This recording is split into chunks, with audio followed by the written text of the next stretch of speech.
Je m'appelle Romain Sarré, je suis réalisateur et ambassadeur Lumix. Nous sommes à Miami, en Floride, et je vous propose de découvrir le nouveau Lumix GH6. Là, on voit un gros step au niveau de l'image, notamment avec le 5,8K évidemment, mais surtout au niveau de la texture et surtout de la color science, parce que c'est un vrai Vlog qui a déjà 13 stops de dynamique, mais en plus qui a la color science des S qui est vraiment excellente. La stabilisation très efficace de l'ordre de 7 stops et demi sur le capteur, plus la stab Objo, ça va nous faire la dual stab. C'est vraiment bluffant. Ouais. Et donc l'avantage avec un boîtier comme le GH6, c'est que quand on shoot en anamorphique, on va avoir une image qui est desqueezée lors de la prise de vue et lorsqu'on consulte les rushs. Ouais, c'est cool, donc là c'est en vitesse standard, on est en 120, en 4K 120, pour ensuite ralentir en post-prod. On ralentit x5. L'un des gros avantages du GH6, ça va être de pouvoir shooter en ProRes en interne, en 5,7K. C'est vraiment ce qu'il faut pour pouvoir pousser son étalonnage et avoir toutes les informations disponibles pour pouvoir en tirer le meilleur au niveau des couleurs. Vous venez de découvrir l'expérience de Romain Sarré au GH6, tourné à Miami, et on se retrouve tout de suite pour une nouvelle Rec Session.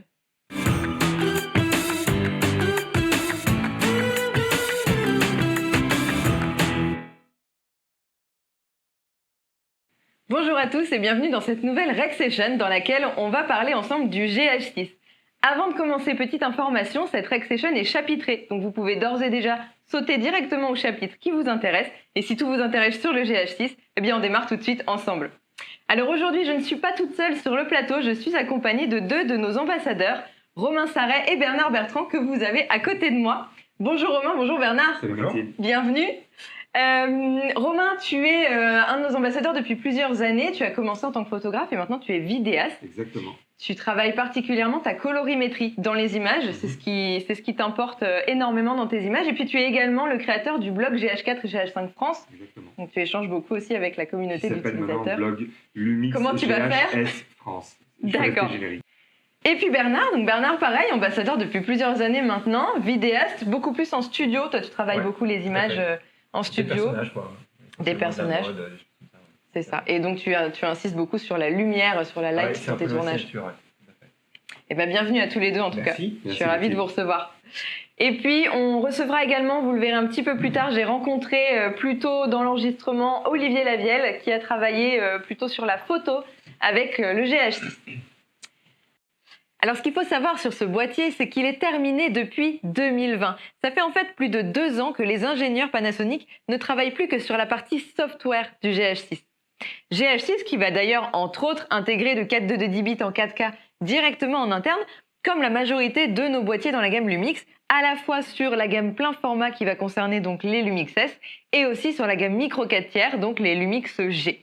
Alors aujourd'hui, on intègre de nombreuses fonctionnalités, de nombreuses technologies dans nos boîtiers pour la simple et bonne raison, ce qui est avant tout notre priorité chez Lumix, pour accompagner votre créativité. Alors aujourd'hui, donc on va aborder le GH6. Je vous parlais du software, mais avant tout, le hardware a été beaucoup retravaillé dans ce boîtier. On a notamment un nouveau duo processeur-capteur. Le processeur donc qui était dans le GH5 a été complètement renouvelé. On est sur un nouveau processeur sur le GH6 qui va être 2 fois plus rapide que celui du GH5. Et le capteur va être aussi un nouveau capteur au niveau du micro 4 tiers. On est sur le premier micro 4 tiers finalement à atteindre 25 millions de pixels sur ce capteur. C'est un capteur qui est toujours sans filtre passe-bas. Et vous allez le découvrir, on a un gros travail qui a été fait sur la plage dynamique qu'on appelle une plage dynamique boostée. C'est tout simplement un mode que vous allez naturellement pouvoir activer ou désactiver dans le boîtier selon l'utilisation et selon la situation dans laquelle vous êtes. Comment ce mode fonctionne de façon très concrète? Vous avez, ça va vous rappeler d'ailleurs quelque chose que vous connaissez déjà, notamment sur le GH5S, qui s'appelait le double ISO natif. Ici, on n'est pas sur ce format-là, mais on utilise les mêmes circuits. Vous avez donc un circuit qui va fonctionner sur les ISO bas, donc avec de la saturation dans l'image, et puis un deuxième circuit qui va fonctionner dans les ISO hauts pour récupérer peu de bruit dans les zones sombres. Ces deux circuits, à l'inverse du double ISO natif, vont être combinés ensemble pour créer une seule et même image qui va être optimisée sur la plage dynamique. Alors pour explorer davantage ce boîtier, on a simplement demandé à notre communauté si vous avez des questions sur ce boîtier pour pouvoir y répondre avec l'aide de Romain et Bernard. Et donc on a reçu une première question de Fanny sur la basse lumière. En basse lumière, est-il plus performant que le GH5? Alors GH6, ouais, on sent qu'il y a une amélioration au niveau du low light. On avait une question qui était parce que le GH5 frôlait les 1006 pour de l'exploitable, on est quand même plus sur du 2000 pour le GH5 déjà, et le GH6 clairement 3002, 4000. On a gagné en basse lumière. Après, il n'y a pas le dual native ISO, donc c'est pas non plus un GH5S, il n'est pas fait pour, parce qu'il a d'autres avantages. Donc quelqu'un qui cherche vraiment du low light extrême, ça va être plutôt le GH5S. Par contre, le GH6, oui, est clairement meilleur que le GH5. Ouais, je vous dis pareil, le GH5S pour du low light ou alors le S5. La ligne DS, ça c'est clair. Et si on reste dans le micro 4 tiers, GH5S. On va compléter la panoplie de caractéristiques du GH6. Et évidemment, le GH6 intègre notamment la double stabilisation. Vous commencez à la connaître sur les boîtiers Lumix. Eh bien, le GH6 fonctionne avec une double stabilisation et puis une stabilisation capteur à 7.5 stops, puisqu'on a ce niveau de stabilisation même avec le capteur seul. Tout ça, comment ça fonctionne? Eh bien, c'est simplement dû à un nouveau gyroscope, puisqu'on a un nouveau capteur et un nouveau processeur, mais on a aussi un nouveau gyroscope qui va être intégré à ce boîtier et qui va permettre d'atteindre ce niveau de double stabilisation. Moi, je voulais poser une question à Romain sur ce sujet, parce que Romain, toi, tu shootes beaucoup, on l'a pas dit tout à l'heure, en run and gun, donc tu fais beaucoup en mouvement avec les boîtiers. Ça te sert vraiment au quotidien, cette double stabilisation? Clairement, ça va me servir. Alors déjà, à main levée, parce que je shoote pas mal en anamorphique avec donc des lentilles qui ne sont pas stabilisées, avec des objectifs qui ne sont pas stabilisés. Donc on se sert de la stab capteur, qui est vraiment très efficace, très importante, et qui fait aussi donc sphérique et anamorphique. Donc on a vraiment une stabilisation qui est adaptée à ces objectifs-là. Et si jamais j'ai des shoots à faire vraiment extrêmes, je vais utiliser un stabilisateur gimbal en plus. Mais souvent, ce que j'ai pour habitude de faire, même avec un 12-35 qui est stabilisé, et donc j'ai la double stabilisation capteur, objectif, Lumix, je vais quand même l'activer, même si je suis sur mon stabilisateur, parce que bien souvent, j'ai un résultat qui est parfait. Il n'y a pas trop d'interférence entre les deux si on règle bien. Et du coup, on a un résultat vraiment, c'est comme si on volait au niveau de l'image, c'est vraiment parfait. Et du coup, quand tu dis, quand on règle bien, quels sont tes réglages, toi, sur cette stabilisation pour optimiser? C'est hyper important, en tout cas, lorsqu'on utilise l'anamorphique, ça va être de se régler avec le bon ratio, bien évidemment. Donc, il va vous demander si c'est du 1,33, du 1,5, du 1,8, du x2. Moi, je suis en x2, donc il faut se régler en x2. Et après, il ne faut surtout pas activer des choses comme l'électronique si jamais on bouge trop. Alors déjà, je ne la conseille pas vraiment parce que c'est comme de la stabilisation en post-production, l'électronique. Donc celle-là, je ne la conseille pas parce qu'il y a un petit crop, etc. Par contre, il y a augmenter stable image. Cette fonction-là, elle est vraiment géniale parce que si jamais on fait un plan fixe à main levée, vraiment, je la conseille. Faut la mettre parce que ça renforce la stabilisation quasiment sans crop. Je crois même qu'il n'y en a pas. Mais vraiment, surtout, le boîtier comprend qu'on ne va pas bouger, il ne va pas y avoir de mouvement. Du coup, il va renforcer vraiment la stabilisation et on a un résultat qui est bluffant. C'est-à-dire qu'on dirait vraiment qu'on est sur un trépied. Donc voilà ce qu'il faut régler en gros. Et justement, donc à l'inverse, si jamais on fait un peu de mouvement, il va falloir enlever ce augmenter image stabilisation. Donc voilà, il faut faire juste attention à ce genre de choses. Les bons réglages pour les bonnes images. Exactement. On va rentrer un peu plus dans la vidéo puisque c'est le sujet aujourd'hui principalement sur le GH6. Le GH6 est vraiment conçu pour le cinéma presque, j'allais dire. On va le découvrir ensemble. Vous avez probablement déjà découvert les fonctionnalités, en tout cas les caractéristiques du GH6 au niveau de la vidéo. Donc c'est un boîtier qui peut tourner jusqu'en 5.7K, en 60p 10 bits.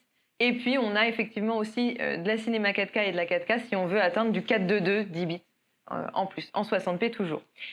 Tous ces formats d'enregistrement et tous ceux dont on va parler aujourd'hui sont tous disponibles en illimité. On reviendra sur le sujet, mais voilà, vous avez la possibilité d'enregistrer tous ces formats en illimité. Et puis, la nouveauté aussi, c'est de pouvoir les enregistrer à la fois en interne et en externe de façon simultanée. Si je rentre un peu plus précisément dans la vidéo, on a une grosse nouveauté sur le GH6, presque la principale nouveauté du GH6 finalement, c'est la possibilité d'enregistrer en ProRes directement dans le boîtier. Alors, il y a deux informations. La première, c'est qu'effectivement, à aujourd'hui, on peut enregistrer en 5.7K en ProRes. Et puis, Lumix a d'ores et déjà annoncé une mise à jour qui arrivera sous peu, qui va vous permettre d'enregistrer ce ProRes également en cinéma 4K et en Full HD. Ce ProRes, donc, qui est à la fois en K22 et en K22 HQ selon vos besoins, va pouvoir être enregistré en interne. C'est pour ça d'ailleurs qu'on a besoin notamment d'une carte CF Express pour ce type de format. Et puis, la mise à jour dont je vous parlais va aussi vous apporter la possibilité, c'est directement lié au ProRes finalement, de pouvoir enregistrer directement sur SSD via USB pour éviter d'avoir une sacoche avec 10 CF Express à l'intérieur. Romain, Bernard, vous avez tous les deux utilisé le ProRes. Ça, c'était une grosse nouveauté pour vous et j'ai cru comprendre que ça vous a fait gagner pas mal de temps finalement. Ben, la nouveauté surtout, c'est de l'avoir en interne, évidemment, comme tu l'as souligné. Maintenant, très honnêtement, moi, j'ai pris l'habitude d'utiliser le Ninja 5 pour enregistrer le ProRes depuis des années maintenant. Donc, j'ai vraiment cette logique-là. Maintenant, ce que je trouve très intéressant, au-delà du ProRes en interne, qui peut être effectivement très utile, c'est toute l'apparition de All Intra et de LongGob. C'est-à-dire qu'on a énormément de codecs différents dans le menu. On va pouvoir enregistrer en All Intra. Et évidemment, l'All Intra, qui s'apparente en fait, c'est de l'intra-frame en fait, comme l'Apple ProRes, du coup va soulager toute l'étape de post-production. Si on a un ordinateur qui n'est pas tout à fait puissant par exemple, le LongGob va demander beaucoup plus de ressources au niveau du CPU de l'ordinateur, alors qu'effectivement le All Intra, que ce soit d'ailleurs l'Apple ProRes ou le All Intra, est beaucoup plus digeste pour le CPU, et il y a une vraie différence. Donc c'est vrai que d'avoir cette fonctionnalité, je pense que Romain est d'accord avec moi, d'avoir cette espèce de versatilité au niveau du menu, de pouvoir choisir du LongGob, de l'All Intra et l'Apple ProRes, tout ça en interne, bah oui, c'est sûr que c'est... Ouais, moi je trouve que c'est bien résumé aussi, c'est-à-dire qu'en fait finalement, on va pas forcément se concentrer sur un codec ou un mode, etc., mais c'est qui peut le plus, peut le moins, et on sait qu'on a le choix. C'est-à-dire que tu peux passer de l'un à l'autre en fonction de tes besoins, en fonction de tes envies aussi, en fonction aussi... Il faut quand même savoir que le ProRes, c'est un énorme débit, donc il y a énormément d'informations, c'est hyper qualitatif, mais il faut savoir aussi que on va être en 5,7K sur une carte CF Express de 128 Go, on a 8 minutes d'enregistrement. Donc si on sait qu'on va faire du qualitatif et qu'on va réussir à shooter 10 secondes là, 10 secondes là, 10 secondes là pour du pack shot ou ce que tu veux, ça va rentrer. Par contre, si on fait du run and gun, qu'on part en voyage, etc., on va plutôt basculer sur un autre mode qui est ultra qualitatif déjà, bien évidemment. C'est du H264, H265, en tout cas qui est de bonne qualité avec ces boîtiers-là. J'ai vu une légère différence quand même au niveau du ProRes quand j'ai fait mes tests. Lorsque je basculais de H265 à du ProRes, le ProRes est quand même un poil plus contrasté. Je pense qu'il est un poil meilleur en piqué, en couleur, etc. On voit vraiment une différence au niveau carrément de l'image. Ça, c'est nouveau. Lorsqu'on bascule d'un codec à l'autre, souvent, on ne le voit pas de manière brute. Mais là, en ProRes, on voit. C'est un poil plus contrasté. Je pense que c'est un peu meilleur pour le low light aussi. Je le conseillerais pour le low light. Voilà. Après, il faut avoir le stockage qui va avec. Donc, ça sera vraiment mieux avec... ça sera encore mieux, en tout cas, avec la mise à jour, de pouvoir l'enregistrer sur SSD. On avait reçu une question de Lohan Prod sur le GH6 en vidéo. Le GH6 est-il capable de seconder un S1H et notamment en interview par exemple? De toute façon, il n'y a qu'à regarder le carrossage du boîtier. On connaît l'air de famille évidemment, avec le bouton rouge, etc. Le ventilo qui tout de suite annonce la couleur. Il est prévu pour encaisser du haut débit et pendant longtemps.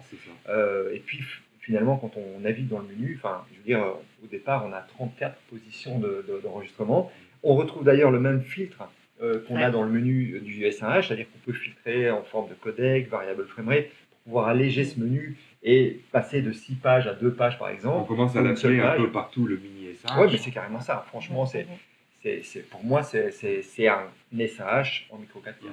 Et donc, justement, la réponse est clairement oui. Pourquoi? Parce qu'il y a la nouvelle Color Science de ce GH, et c'est ce qui fait pour moi presque toute la différence avec la lignée donc des GH5, GH5S, etc. Le bond en avant, il est vraiment là.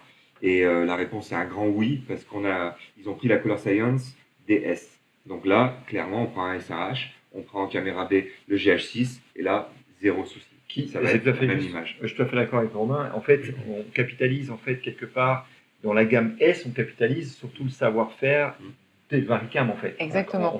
Et donc c'est ça, on a hérité de tout le savoir-faire, de la Color Science, du Vlog, des Varicam dans la ligne S. Et finalement, quand on sort le GH6, finalement Pana implémente tout ce qu'il y avait dans le S1H. Donc c'est vraiment, c'est sûr que c'est la caméra qui matche parfaitement avec le S1H.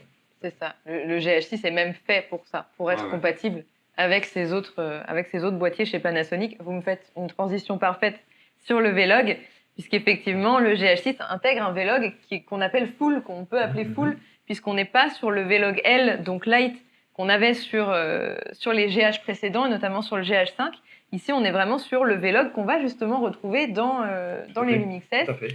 Ou dans la EVA One. Ou dans la EVA One. Dans les Barricades, en fait. C'est ça. Donc, on est en plus compatible avec cette même post-prod qu'on va retrouver, qu'on va pouvoir en tout cas appliquer avec les Varicam et les Lumix S. On peut le retrouver sur le GH6. Et au passage, justement, dans la gestion du V-Log, on peut amener des LUT VLT, donc les LUT Varicam justement dans un SAH ou un S5 par exemple. Mais là, on va pouvoir, à mon avis, ça va sans doute arriver sur ceux-là aussi, je pense qu'ils vont faire une mise à jour. Mais en fait, sur le GH6, là, du coup, on peut utiliser les VLT. On peut d'ailleurs aller télécharger gratuitement sur le site Varicam. Et surtout les cubes. Et aussi les cubes. Et ça, c'est quand même énorme parce qu'on voit un peu partout. Pour expliquer aux gens, en fait, les cubes, c'est l'extension de la LUT. Donc, le lookup table, c'est des presets de couleurs. Et il y a des points VLT dédiés justement au boîtier PANA. Et là, maintenant, en fait, le standard, c'est cube. Voilà, le GH6 le prend. Donc, ça vous fait gagner du temps. Qu'est-ce que ça vous permet exactement? Et puis, ça ouvre la disponibilité. Ouais, vous avez plus de LUT disponibles. Exactement. Ouais. Et moi, par exemple, ce que je fais, c'est que j'ai en fait réglé mon boîtier de façon à ce que quand j'appuie sur le bouton ici à l'avant, en fait, ça appelle la LUT sur l'écran. Et quand j'appuie sur le bouton d'en bas, ça appelle la LUT, ça envoie la LUT que j'utilise sur l'HDMI. Ce qui est très utile en réalité parce que quand je suis en studio, par exemple, je peux avoir un retour sur un moniteur quelque part dans le studio pour un client, pour le coiffeur, les maquilleurs. Et du coup, je peux envoyer l'image qui va ressembler à mon étalonnage DEF au travers de la LUT. En fait. Effectivement, le fait qu'on puisse avoir un éventail illimité avec des cubes, c'est assez génial. Et d'ailleurs, parfois on va peut-être un peu trop vite pour l'explication, certains ne connaissent pas. Là, on est en train de parler finalement d'un preset de couleur qui est affiché et affichable donc, sur ces boîtiers-là lorsqu'on filme en fait en V-Log. Et en V-Log, on a un profil qui est complètement désaturé, qui est décontrasté, etc. Donc on a une image qui est grise. Et pour pouvoir shooter correctement, avoir une idée de l'image finale, on applique la LUT, le lookup table, donc le preset de couleur, sur notre moniteur seulement, et non pas à l'enregistrement. À l'enregistrement, on aura bien notre image brute V-Log qu'on travaillera en post-production. Par contre, là, c'est pour avoir un preview, ce qu'on appelle un preview. Et à la relecture, ça fonctionne aussi. C'est-à-dire que si on a par exemple un client ou une équipe, on veut montrer les plans qu'on a shootés, à la relecture, on va voir aussi l'image avec le LUT. Parce que c'est indigeste pour la plupart des gens non initiés de voir une image log, évidemment, ils ne comprennent pas. Bon, voilà. Donc, effectivement, la LUT, dans ce cas-là, dans ce process-là, est utile. D'ailleurs, j'oublie de le préciser, on a reçu des questions sur ce V-Log qui est bien intégré dans le boîtier directement. Ce n'est plus une mise à jour à appliquer dans le boîtier. Il est disponible dès le départ. On a reçu une question de Yannick sur le V-Log qui concerne la différence de traitement qu'on obtient entre le V-Log et le V-Log L et s'il y a d'autres différences dans le boîtier sur l'histogramme, sur ce genre de choses ou pas. Non, sur les histogrammes, non. Après, différence, par contre, traitement et tout, elle est énorme. Tout simplement, vous allez gagner un temps fou parce qu'en gros, maintenant, avec cette Color Science, on en revient à ça, avec cette Color Science-DS qui est entre guillemets parfaite, moi je trouve que c'est vraiment nickel. Bernard, c'est pareil, tous les gens l'ont constaté, c'est vraiment ce qui ressort. C'est un gros avantage de la ligne DS. Maintenant, on l'a sur le GH6 et on applique notre LUT Rec 709, déjà juste la base de Panasonic, et on a une image qui est, si on l'a bien exposée au shoot, on a une image qui est directement exploitable et avec une super dynamique. Donc la différence, c'est ça. Le log, en fait, c'est deux courbes. Une courbe de gamma qui est plutôt relative au contraste, une courbe de gamut qui est plutôt relative à la couleur. Et en fait, effectivement, là, on a le V-Log, le vrai, et c'est ce V-Log-là qui va permettre d'exploiter au maximum la plage dynamique du capteur.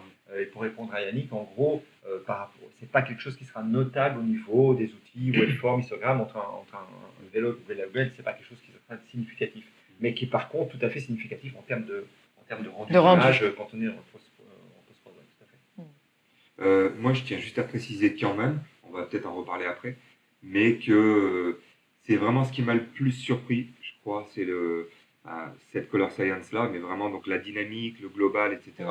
Et je crois qu'on a la question qui a été posée. Alors, différence GH5, GH6, mais quand j'ai vu mes images du GH6, clairement, je me suis dit waouh, j'ai vu vraiment un step au-dessus.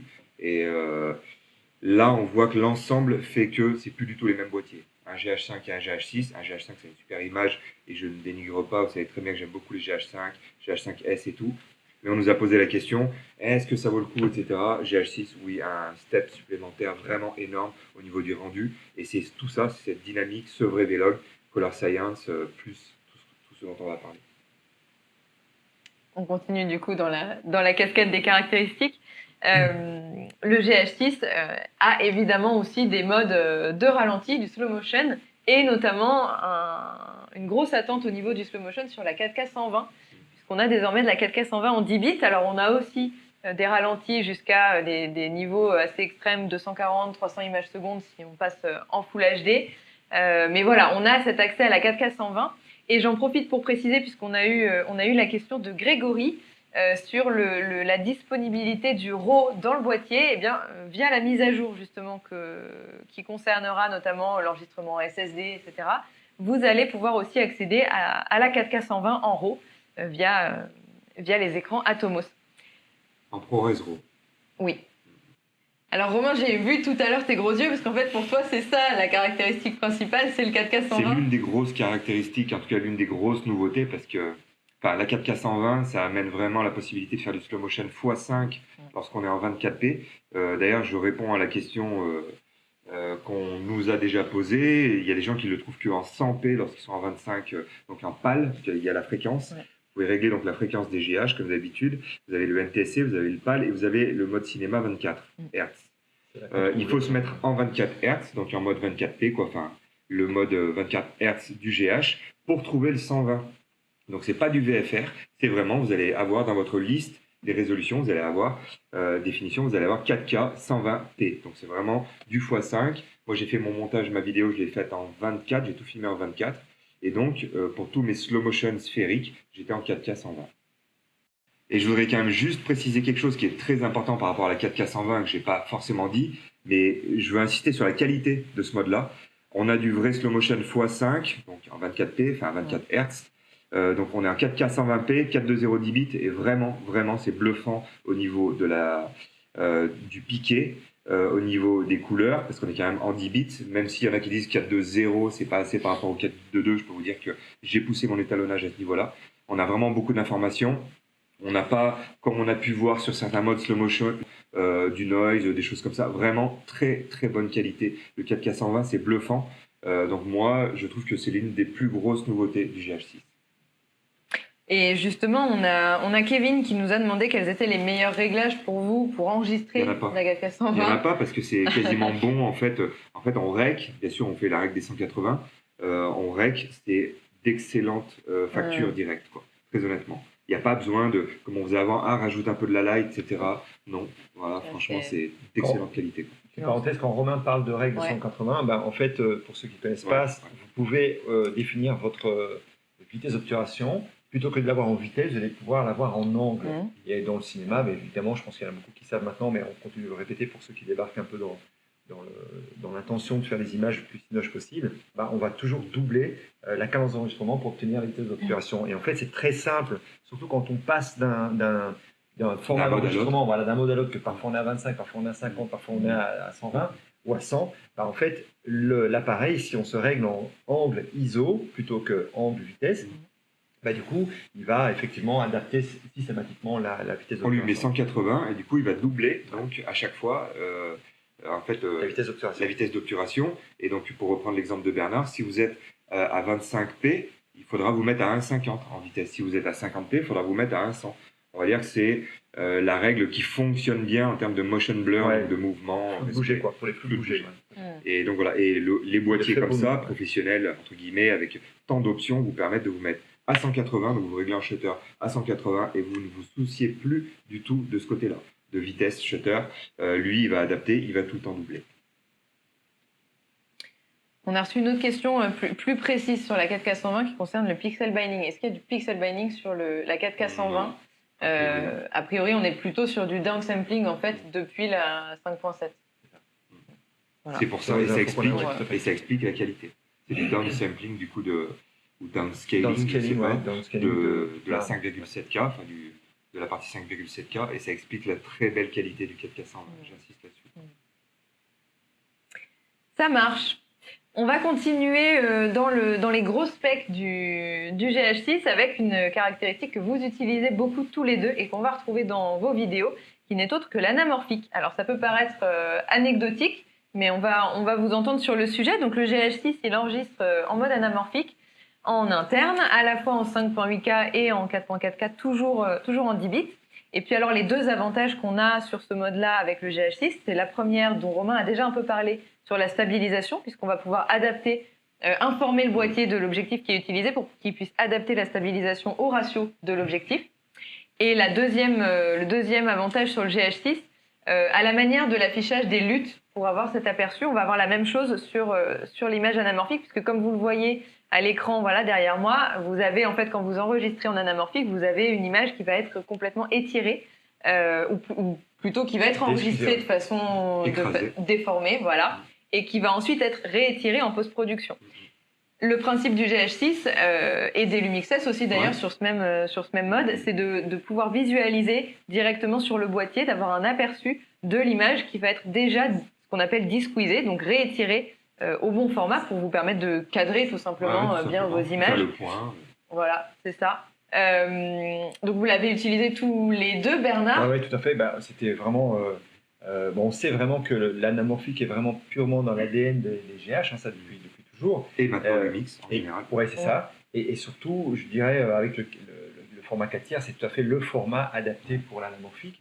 Effectivement, comme l'a dit Romain, on a tous les outils qui sont prévus pour. On a effectivement tout le choix qu'on peut envisager, le 1.30, 1.33, 1.5, 1.8 et 2.0, qui est vraiment le standard dans l'industrie du cinéma. Alors, là, par exemple, Romain a un 2.0, moi j'ai un 1.5. Celui que j'ai utilisé pour mon film, ça c'est ce qu'il a utilisé pour son film.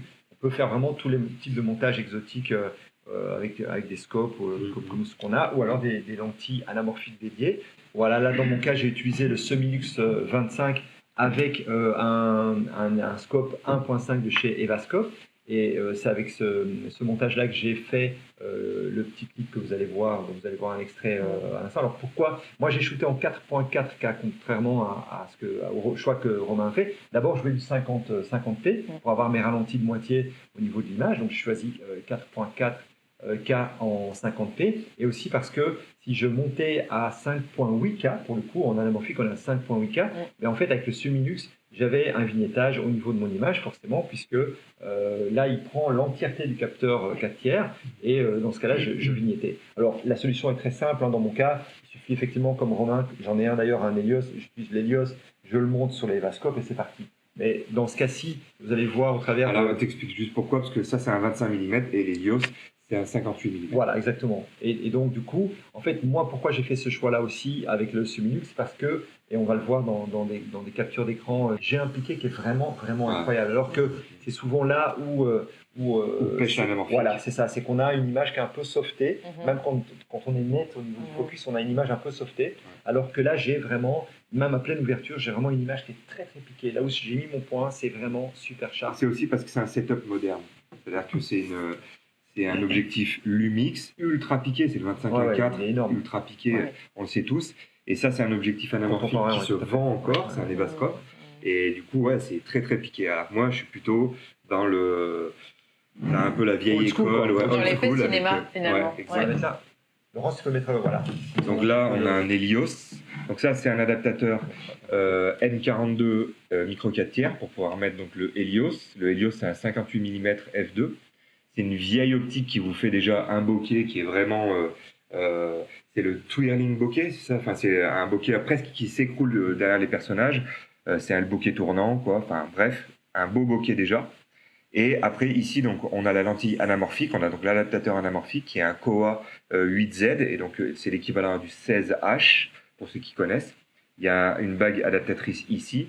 Et ça, c'est quelque chose que je mets devant mon setup pour avoir ce qu'on appelle le single focus, donc la possibilité de faire un seul réglage de focus, parce que le problème d'anamorphique, c'est que souvent on doit régler et le focus sur la lentille, ce qu'on appelle la taking lens, la première lentille, le premier objectif, et également sur l'adaptateur anamorphique. Donc ça devient vite un casse-tête. Donc la solution, c'est qu'on se met à l'infini ici sur la taking lens, on se met à l'infini ici sur l'adaptateur anamorphique et on a un adaptateur comme ça, enfin un single focus anamorphique. Ça c'est un Rapido FVD 16A et voilà, et du coup ça simplifie en fait la prise de vue. Et donc ça c'est un montage x2 par rapport à ce que disait Bernard x 1.5. Ouais.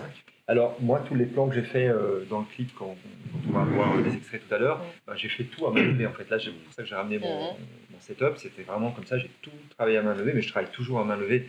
Ou en tout cas dans la plupart des cas depuis le GH5 en fait, encore une fois par rapport à la stab, et c'est assez génial de se rendre compte effectivement, Romain l'a abordé tout à l'heure, on a une stab qui est dédiée à l'anamorphique. Évidemment si on regarde, voilà, je ne sais pas si ça se voit, mais on a vraiment un ovale en fait au niveau de l'optique anamorphique, ok, et en fait cet ovale va effectivement contrarier entre guillemets la stabilisation sphérique. Ouais. Donc, du coup, on retrouve une stabilisation dédiée, c'est vraiment énorme. Je trouve que ce soit implémenté dans ce genre de boîtier, c'est vraiment génial.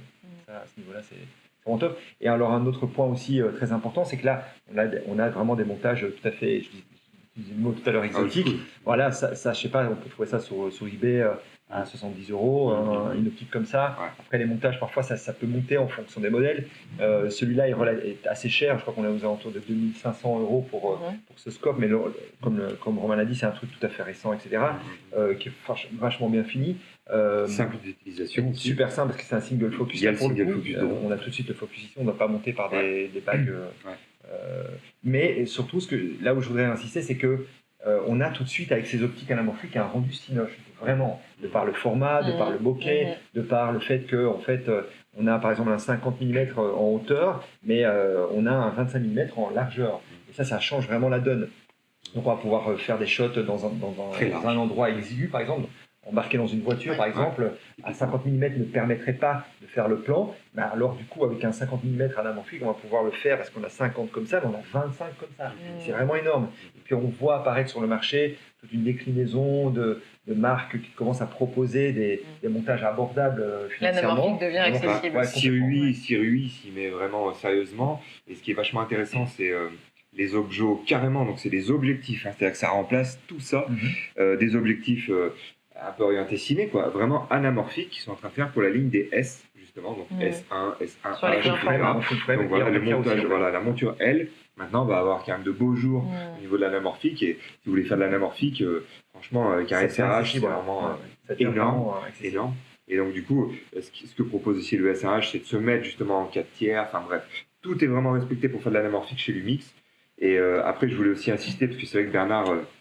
il dit qu'il fait les prises de vue à main levée, un peu comme moi, etc. Après, voilà, justement, la combinaison avec l'écran qui pivote dans tous les sens, mine de rien, enfin voilà, ça donne un confort quand on fait la prise de vue qui est vraiment énorme. Donc, on peut shooter dans tous les sens. Et pour rebondir là-dessus, au passage, le GH6 a un autre grip au niveau de la poignée. Mais là, franchement, c'est énorme. Ça change la donne par rapport à un GH5. On a tous plus ou moins des grosses paluches là, et franchement, ça change le truc. Je ne sais pas si à nouveau on peut voir la prise en main, mais vraiment, c'est super.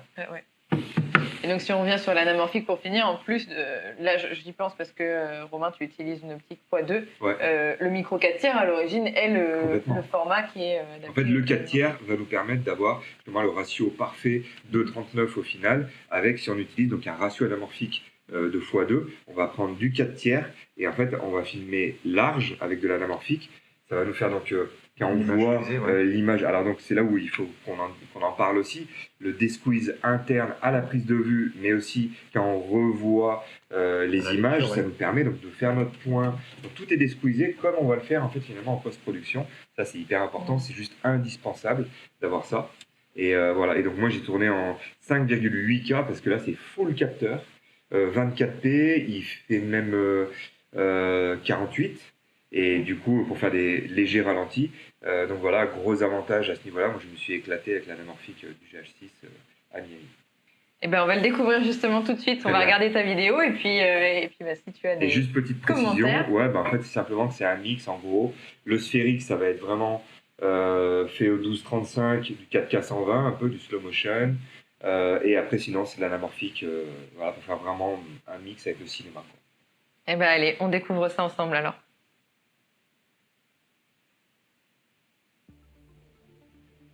Donc on est à Miami, c'est ça? Donc là, j'étais sur la plage juste à côté d'Ocean Drive, à Miami, exactement. Là, voilà, ça c'est le genre d'exemple qu'on a pour le 4K 120 avec le gimbal. Ça, on me pose souvent la question, c'est vertigo effect, c'est-à-dire qu'on recule à la prise de vue et après on zoome en post-prod. Ça, c'est des prises de vue hélico, donc tous les plans aériens que vous allez voir, c'est hyper important. Tous les plans aériens ont été faits avec le GH6 d'un hélico et il y a 0 drone. C'est vraiment, voilà, fallait jouer le jeu aussi, entre guillemets, montrer vraiment le GH6, les images du GH6 et pas d'un drone. Donc voilà, là c'est un autre vertigo effect. Et après là, on attaque un peu, donc il y a le quartier des graffitis, tout est en anamorphique, là vous le voyez vraiment, le flair tout à fait spécifique de l'anamorphique. Et puis là on découvre la bête aussi, la Oldsmobile Cutlass 442, avec laquelle on s'est régalé. Je me suis régalé à shooter cette voiture-là. C'est vraiment un bijou quoi. Et du coup, bah voilà, là vous avez un mix entre de l'anamorphique, tout ça c'est de l'anamorphique. Dès qu'on voit que c'est un petit peu, entre guillemets, j'aime bien dire cradé ou un peu sali, mais juste comme il faut, bah, c'est de l'anamorphique. Ça c'est de l'anamorphique aussi. Et pareil, j'étais dans la voiture là, en anamo, et j'ai alterné bien sûr avec des plans d'hélico, comme ça, pour le côté situationnel. Et ça donne vraiment un rendu cinéma, on a presque l'impression d'être dans un court-métrage là. Complètement, et il faut, pour les gens qui ne connaissent pas, il y a deux choses en anamorphique. On va avoir les flares. Les flares, c'est les traits face à la lumière. Voilà, on en voit un. Donc ça poursuit la lumière finalement. Si vous avez une source lumineuse, vous allez avoir un trait qui s'en dégage, très marqué. Donc ça, c'est la première caractéristique. Et la deuxième caractéristique, c'est le bokeh. Le bokeh, pour moi, c'est le plus important maintenant en anamorphique, plus que les flares. Et des fois, d'ailleurs, il y a des lentilles. Voilà. Là, on voit vraiment le flair exagéré. Enfin, exagéré. Il n'y a rien rajouté en post-prod. Hein. C'est vraiment mes lentilles qui font ça. Mais par contre, parfois, il y a des lentilles qui veulent essayer d'en faire trop. Je parle surtout des lentilles un peu modernes, de certains constructeurs modernes. Mais ce qui est vraiment important, c'est le bokeh anamorphique. Et c'est pour ça qu'on on le voit typiquement. On voit le bokeh anamorphique. Vous ne pourrez jamais avoir ce rendu-là en sphérique. Et moi, quand je regarde les films, ça me frappe tout de suite. Je vois que c'est en anamorphique. Et justement, on voit la différence entre du 1.33, du 1.5. Bah, peut-être pas après, mais je vais introduire un 33 et du x2 si on pose la question. Bah, clairement, vous verrez la différence. Ce sera à ce niveau-là, ce sera au niveau du bokeh qui sera vraiment plus marqué avec du x2. Donc voilà, après les flares, là on voit même qu'il y a plusieurs un peu défauts dans les flares. Et en fait, il y a aussi la lentille, la taking lens que j'utilise, la Helios, qui a déjà, qui va nous apporter en fait vraiment ces flares à elle, et puis après vous avez l'anamorphique qui est rajouté. On voit aussi, là j'y pense, mais on voit l'effet de la stabilisation aussi. Complètement, ouais. Donc il y a des plans, tous les plans que vous voyez de la voiture, là j'étais dans une autre voiture avec un stabilisateur, et sinon la plupart des autres plans c'était à main levée. Parce que le trépied c'est très rare, alors bien sûr l'intro de la voiture, ça va être fait avec un slider, parfois avec le gimbal aussi, mais souvent c'est ce que j'aime dans ces boîtiers-là, ce côté run and gun, l'inspiration elle vient et ça va être là, maintenant, ici, ça, et c'est ce que j'aime avec ces boîtiers. On cadre et on shoot et la stab elle est énorme. Tout le monde le dit, hein. Il y a même certains qui avaient des doutes sur, voilà, il y a des retours et la stab elle est hallucinante. Et tu gardes la spontanéité dans ton shooting aussi. Complètement, ça arrête les contraintes. Complètement, parce que sortir un trépied et tout ça, c'est pas la même chose. Ouais, c'est sûr. On va découvrir ta vidéo, Bernard, avec dans plaisir. Un tout autre monde. Et puis pareil, on te laisse nous expliquer comment tu as travaillé avec le GH6 sur cette création. Donc là, on est en présence d'une ballerine. Oui, tout à fait, une danseuse étoile. Donc vraiment, je dirais, comme on les appelle, les prima ballerina, donc les solistes en fait, mais au-dessus de la soliste, puisque la soliste intervient parfois dans des ballets, mais la danseuse étoile, tous les opéras, tous les ballets ont une danseuse étoile, là c'est une. Ça m'a même un peu compliqué les choses dans le sens où c'est pas des gens qui sont vraiment très disponibles, qui voyagent beaucoup. Donc voilà, j'ai eu 2 fenêtres, deux journées où j'ai pu travailler avec elle. Mais là, au passage, dans les plans qu'on voit là, justement, c'est très intéressant, notamment celui-là, par exemple, de voir le piqué que j'ai dans les cheveux ou au niveau des plumes, dans la coiffe. Comme je l'expliquais tout à l'heure, c'est la conjugaison, je dirais, d'éléments comme le semi-luxe, comme l'a dit Romain, c'est une optique excessivement piquée. Avec le Nopticron 42.5, ça fait partie de mes optiques, mes 4 tiers que je préfère vraiment. et conjugué avec l'Evascope, j'ai vraiment un rendu assez incroyable au niveau du piqué. Et effectivement, c'est ce type d'image complètement étirée. En fait, il faut bien comprendre que, comme tout à l'heure on a évoqué la règle de 180 degrés, ben, tout ce genre de choses font en fait référence à nos inconscients collectifs. En fait, on a tous grandi avec finalement un cinéma qui respecte certaines règles dont on n'a pas nous décidé en réalité. Hein, ça remonte même à Thomas Edison avec 1/48e de seconde.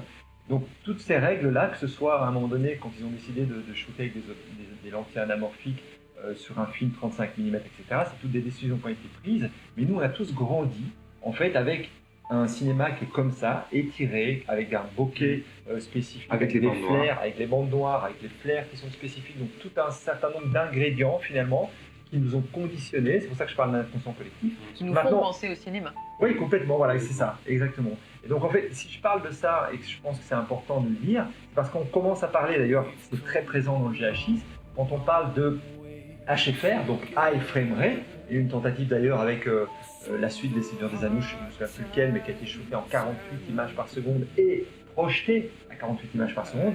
Moi, j'ai trouvé ce film totalement indigeste. Dès les premières secondes, j'avais l'impression de voir... à regarder. Ah oui, bah voilà, on est d'accord. J'avais l'impression, j'ai été le voir au cinéma, j'avais l'impression de voir des espèces de marionnettes, de pantins comme ça. Vous pouvez voir le décor. Moi, j'appelle ça l'image caméscope. Voilà, mais ok. Qui nous dit que dans 10 ans, peut-être que la norme, ce sera ça. Pourquoi? Parce qu'aujourd'hui, il y a toute une génération d'adolescents, par exemple, qui grandissent aujourd'hui avec des jeux vidéo qui sont à 60, 120, etc. Donc du coup, eux, ils vont grandir avec un esthétique qui ne sera pas celui que nous, on a connu. Et puis du coup, effectivement, peut-être que dans 20 ou 30 ans, la norme ne sera pas celle du 24 images. Non, je garde... mais le cinéma, avec son 24p, a résisté jusqu'à maintenant. Mais c'est pas impossible. Moi franchement, voilà, j'espère que non. Mais en tout cas, tout ça pour dire que, une parenthèse, effectivement, il faut comprendre que tout ce que nous, on essaye de faire, nous et tous les autres d'ailleurs, hein, tout ce qu'on essaye de faire, c'est aller rechercher tous les ingrédients qui font les caractéristiques d'une image cinématographique.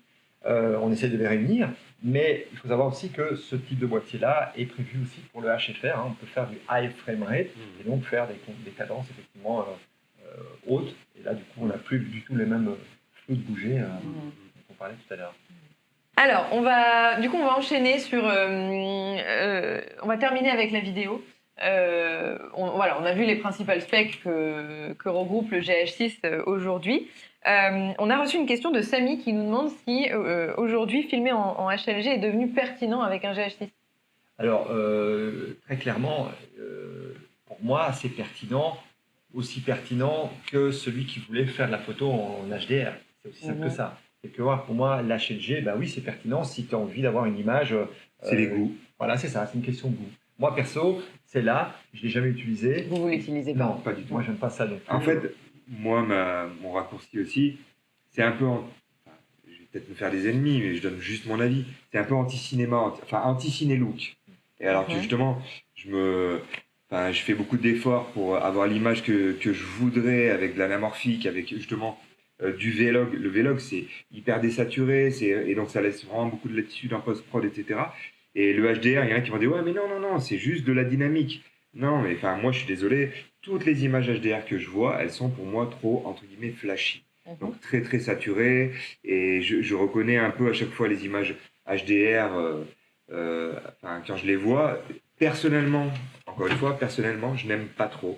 Après, on en parlait avec Bernard, voilà, c'est une question de goût. C'est donc pertinent ou pas. Il n'y a pas de pertinence, c'est juste une question de goût. Ouais. Maintenant, c'est une technologie qui est intéressante aussi. Hein. Je veux dire, il y a certains films qu'on a déjà vus où c'est une espèce de démonstration de style, de la puissance du Hybrid Log Gamma, donc du HLG, qui est quelque part un peu le cousin du Rex 2020, donc le vrai format. Et effectivement, c'est très impressionnant et c'est pas inintéressant non plus. Et comme disait Romain, nous on est beaucoup plus dans une veine, comme beaucoup d'ailleurs, la plupart d'entre nous, où on essaye d'être au plus proche de l'esthétique Cinoche. Et c'est pas ce qu'on trouve. Après, si on montre, combiner du HLG avec et un étalonnage ciné, mais après le problème c'est toujours le même. Il faut bien penser que c'est un workflow particulier et faut pas que les gens oublient qu'il leur faudra un écran HDR pour pouvoir étalonner et visionner, etc. Ouais, donc après c'est pareil. Les gens, si on leur met la vidéo à dispo, si tu veux vraiment profiter du rendu, théoriquement, il faut aussi un écran HDR. Donc les télés le proposent, mais pas tous les écrans d'ordinateur. Voilà. Alors l'intérêt par contre du HLG, c'est que quand on va diffuser par exemple sur YouTube un fichier HLG, il va automatiquement s'adapter. Ce qui n'est pas le cas d'un fichier rectangle.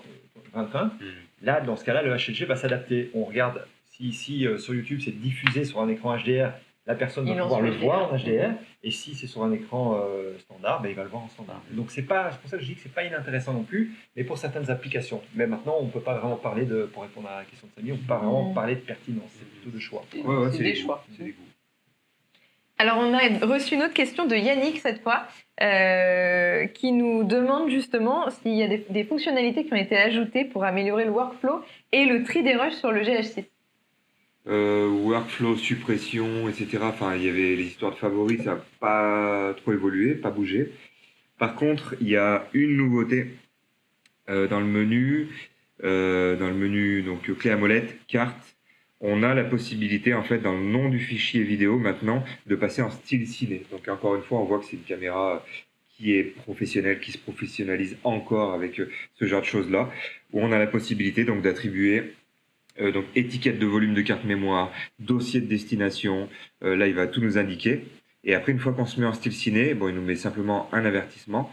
On descend, on a un nouveau menu qui était grisé avant, donc il faut bien l'activer d'abord dans le nom du fichier vidéo. Et réglage fichier style ciné, vous avez la possibilité de mettre index de l'appareil, numéro de la carte suivante, etc. etc. Donc voilà, ça c'est une nouveauté au niveau du workflow. C'est lorsqu'on utilise plusieurs caméras. Et donc sa deuxième question, la deuxième, elle va concerner plus l'ordinateur. C'est aussi Yannick qui nous l'a posé, nous a posé deux questions. Sur vos ordinateurs justement, finalement, quelle configuration vous avez, quels ordinateurs vous avez pour pouvoir gérer les fichiers du GH6 qui vont forcément être plus imposants. Parce qu'on a 1 heure, 1 heure et demie pour en discuter. Alors, ça c'est plutôt pour eux, hein. Moi ça va, je suis bien là. Bernard, le Mac Pro, bien gonflé en tout ce qu'il faut en fait. En gros, je dirais le haut de gamme chez Mac, quoi. Là ça avale tout. Après, bien sûr, si t'es Mac, quoi. Après, en PC, voilà, comme d'hab. Non, mais on a dit ordinateur, non? On a dit ordinateur. Mais voilà, un bon pros, un Core i9 ou un Core i7, il vaut mieux un Core i9, une bonne carte graphique. Les disques durs, on n'en parle même pas, comme d'hab, c'est du SSD obligatoire. Mais en tout cas, après, nous, on travaille sous Mac. Moi, je travaille sous Mac, j'en suis vraiment très content. Je travaille avec Final Cut pour le montage, pour l'étalonnage, un peu de DaVinci Resolve. Mais en tout cas, ce qui a changé la donne, c'est clairement la nouvelle puce M1 des Mac. Il y en a plein qui commencent à se tourner vers Mac, qui n'étaient pas pro Mac avant, mais le rapport qualité-prix, la MacBook Air M1 vous permet de monter de la 4K. Pour répondre, je pense, plus spécifiquement à ces questions, il se demande si les fichiers sont vraiment beaucoup plus lourds. Le ProRes, il faut vraiment comprendre que ça va amener de la légèreté. C'est lourd en termes de poids de fichiers, mais par contre, ça va être facilement géré par un ordinateur. Donc, il ne faut pas forcément une bête de course. Par contre, après, le H265, c'est le pire, c'est le plus compressé, et ça va demander vraiment un gros processeur, un gros travail au processeur. Donc là, il faut du Core i9, etc. Ou voilà, donc justement, moi, je pousserais vers, si les gens veulent bien passer chez Mac, M1, et maintenant, les nouvelles puces qui sont sorties, la M1 Pro, M1 Max, M1 Ultra qui vient de sortir. Après, c'est pas les mêmes prix et tout, mais très honnêtement, les rapports qualité-prix pour une M1 Pro, M1 Max, il y en a plein qui l'avouent, ils le disent, que vraiment, pour la puissance qu'on nous donne, il y a tout qui est faisable avec ce genre d'ordinateur. Donc voilà. Mais sinon, en gros, un bon pros, une bonne carte graphique, comme d'hab, c'est un peu avec ça qu'on va travailler. Il n'y a pas de grosse révolution à ce niveau-là, à part le H265, qui sera plus dur à gérer pour un processeur. Ouais. Ça dépend aussi du format, du mode d'enregistrement. Oui, complètement. Et le ProRes, s'il a la possibilité d'enregistrer en ProRes, ça passera tout seul. Ou le All Intra. Ou le All Intra, complètement. J'oublie souvent le All Intra. Tout à fait. C'est plus digeste. Allez, on va enchaîner. On quitte la vidéo quelques instants, puisqu'on va parler aussi d'audio, évidemment, parce que l'audio, ça reste quand même un point important quand on tourne des vidéos. Et Lumix s'est penché plus précisément sur justement ce côté audio. Vous avez plusieurs nouveautés grâce au GH6. Vous avez notamment la possibilité d'enregistrer en 48 kHz en micro interne et externe. Et puis, vous avez accès à du Audio 13 en 96. Alors, c'était déjà le cas, mais il fallait utiliser obligatoirement le module XLR. Et maintenant, vous avez aussi accès au hi-res avec n'importe quel micro externe qui est branché en jack. Et puis, vous avez la possibilité désormais d'exploiter jusqu'à 4 canaux différents sur l'audio. On va y revenir avec Bernard. Avant ça, donc sur cette idée de 4 canaux, vous avez désormais la possibilité de choisir directement le canal que vous écoutez dans votre casque. Donc ça peut être le canal 1, le 2, le 3, ou le 2 puis le 3, ou le 1 plus le 4. Voilà, vous avez cette possibilité de choix. Vous avez également, Bernard va vous montrer à l'écran, un nouveau bouton qui est apparu sur le boîtier, qui est un bouton qui va vous permettre d'accéder directement aux informations de son, au micro. Il est caché par la cage, on va montrer sur l'autre. Voilà. Ouais, c'est tout bête, mais c'est accès direct au réglage du son. Donc, ça tue.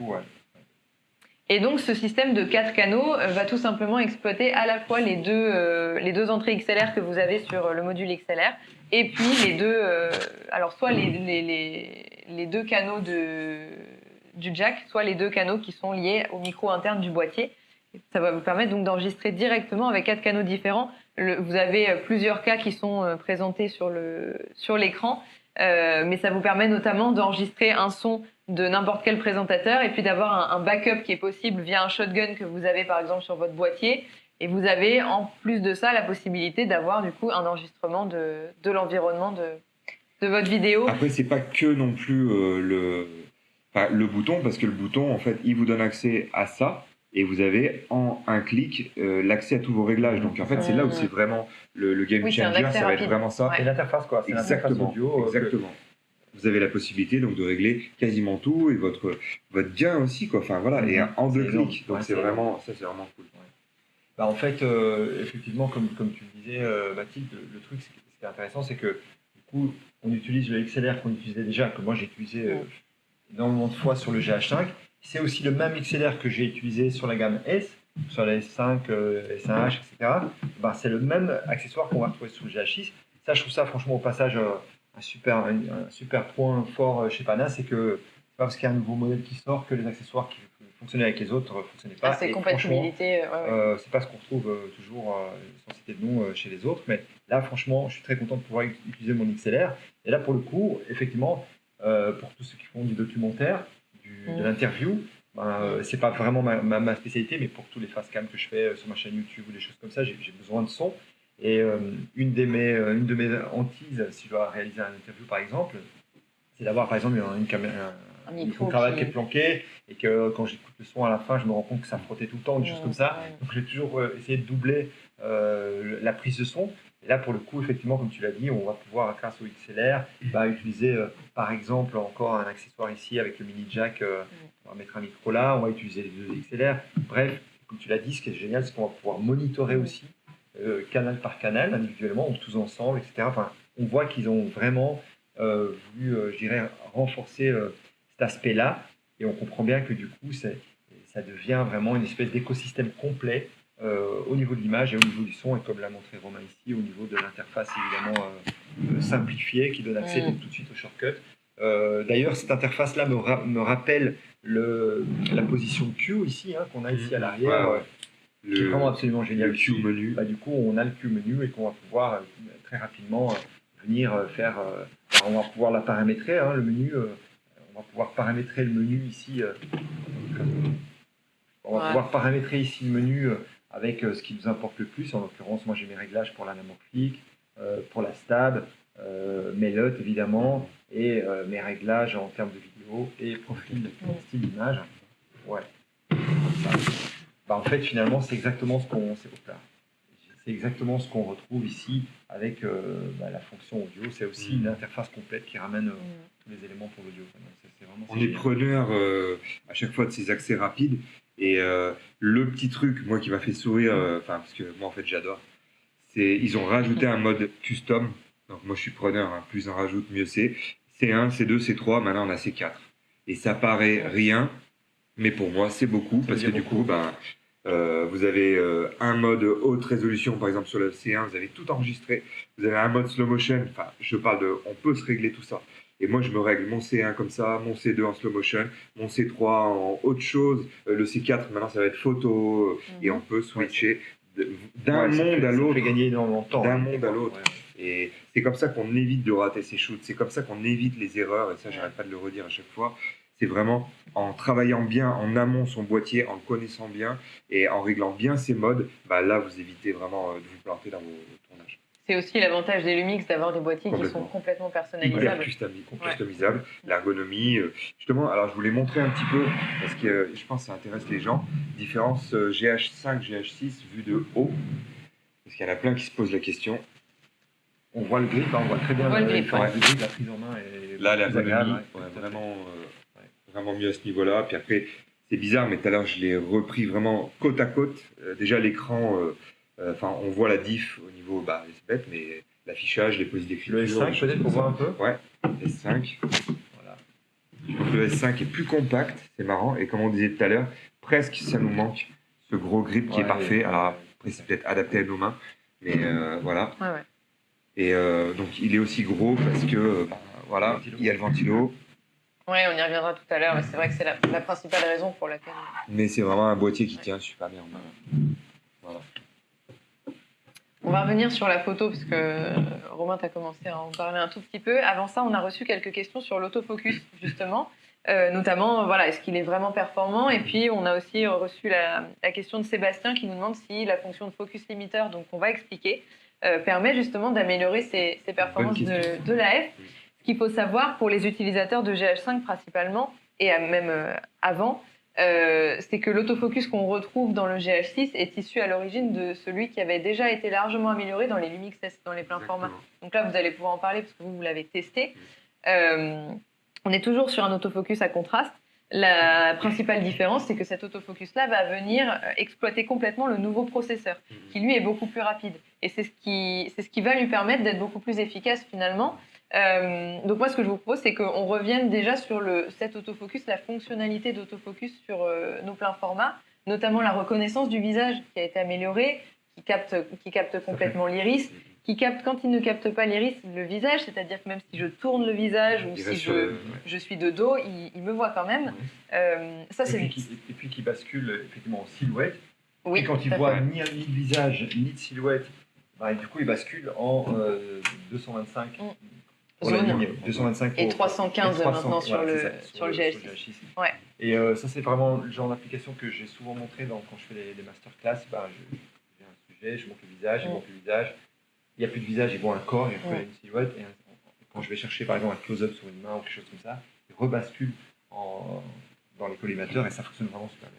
Et la nouveauté aussi sur le GH6, c'est que justement cette reconnaissance du visage, etc., elle est compatible avec tous les autres modes. C'est-à-dire que c'est une fonctionnalité que j'ajoute ou non, en plus de mon mode point précis, zone, etc. Et donc, pour répondre à la question GH5 versus GH6 en termes d'autofocus, est-ce que l'autofocus du GH6 est meilleur que le GH5? La réponse est oui. On sait clairement qu'il est tiré donc, de la ligne DS, comme tu l'as dit tout à l'heure. En 50-60, un S1H ou des choses comme ça, ou S5 est efficace en termes d'autofocus. Et là, le GH6, on sent qu'il y a vraiment une grosse amélioration par rapport à un GH5. Lorsqu'on reprend un GH5, on voit vraiment la différence. Après... avec Bernard, vous le voyez bien, on est des gens qui utilisent plus des optiques ciné, des optiques manuelles, etc. On ne dira pas que c'est un autofocus parfait, mais en tout cas, il a été amélioré par rapport au GH5, significativement, en tout cas.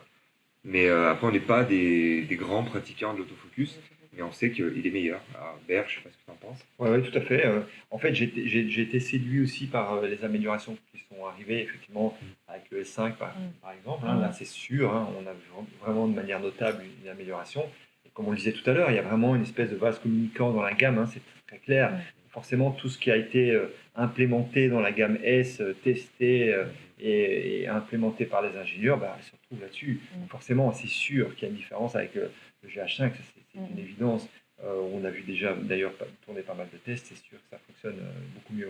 Oui, et puis il y a ces petites options justement, notamment le limiteur de focus dont parle Sébastien. Ça, c'est la possibilité justement d'indiquer à l'appareil de chercher le point uniquement entre telle position et telle position. Pour éviter justement les phénomènes de pompage dont on est parfois victime.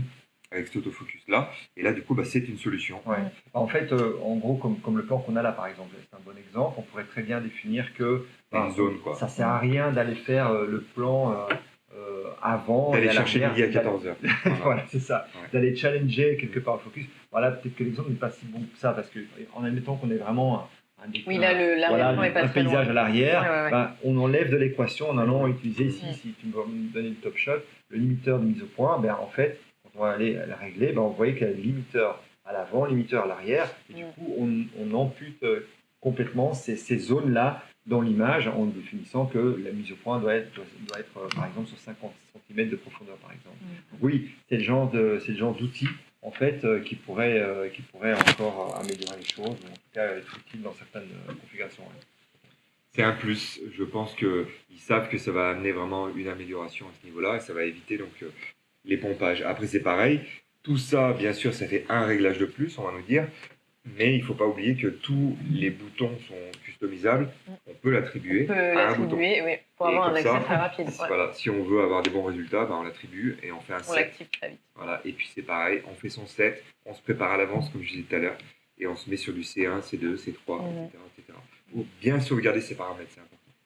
En fait, c'est ça aussi l'importance sur les Lumix, mais comme sur n'importe quel boîtier, de vraiment préparer son boîtier à l'avance pour qu'il ait ces plusieurs modes personnalisés qui permettent de réagir son très boîtier vite. Et il faut le préparer. Et l'un ne va pas sans l'autre. C'est pour ça que les gens qui découvrent sur un tournage, ça je sais pas, etc., c'est là où on va faire des erreurs. Si on connaît son boîtier, on va vite, on est efficace et vraiment on évite les erreurs. Allez, on va enchaîner et passer un tout petit peu sur la photo cette fois, parce que ça reste quand même un appareil photo, mine de rien, c'est comme ça qu'on l'appelle. Le GH6 vient être amélioré sur deux caractéristiques principales. La première, c'est la rafale. On a un niveau de rafale qui va atteindre les 75 images par seconde en AFS, donc avec un buffer qui va aller jusqu'à 200 images. Et puis, si on est sur de l'obturateur mécanique, là, on va retrouver des niveaux à 14 images secondes et 8 images secondes en AFC.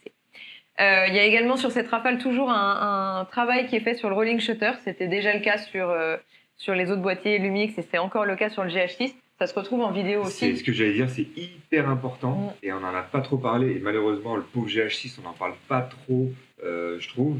Il y a des tests qui ont été faits et ils ont dit amélioration du rolling shutter énorme, vraiment énorme. Donc, parce qu'il y a des gens que ça dérange vraiment, qui sont très sensibles au rolling shutter et il y a des vidéastes, des filmmakers qui ne veulent vraiment pas de boîtier avec du rolling shutter marqué. Et là, le boîtier, le GH6 a été vraiment amélioré. C'est une des caractéristiques, une des grosses nouveautés. À retenir. Ouais. Encore une grosse nouveauté. Ouais. Et donc la deuxième grosse nouveauté, toujours en photo cette fois, c'est le mode haute résolution que vous avez déjà découvert sur le G9 notamment et qui est aussi disponible sur les Lumix S. Ce mode haute résolution, il va permettre d'apporter du 100 millions de pixels à main levée, parce que c'est ça l'importance sur cette fonctionnalité, à la fois en RAW et en JPEG. Cette photo, elle a été prise, donc cette photo qui est à l'écran a été prise par Olivier Lavielle, qu'on va retrouver, puisque comme je vous le disais, je l'ai rencontré, on a pu échanger un peu plus tôt sur la partie photo du GH6, et donc on se retrouve juste après.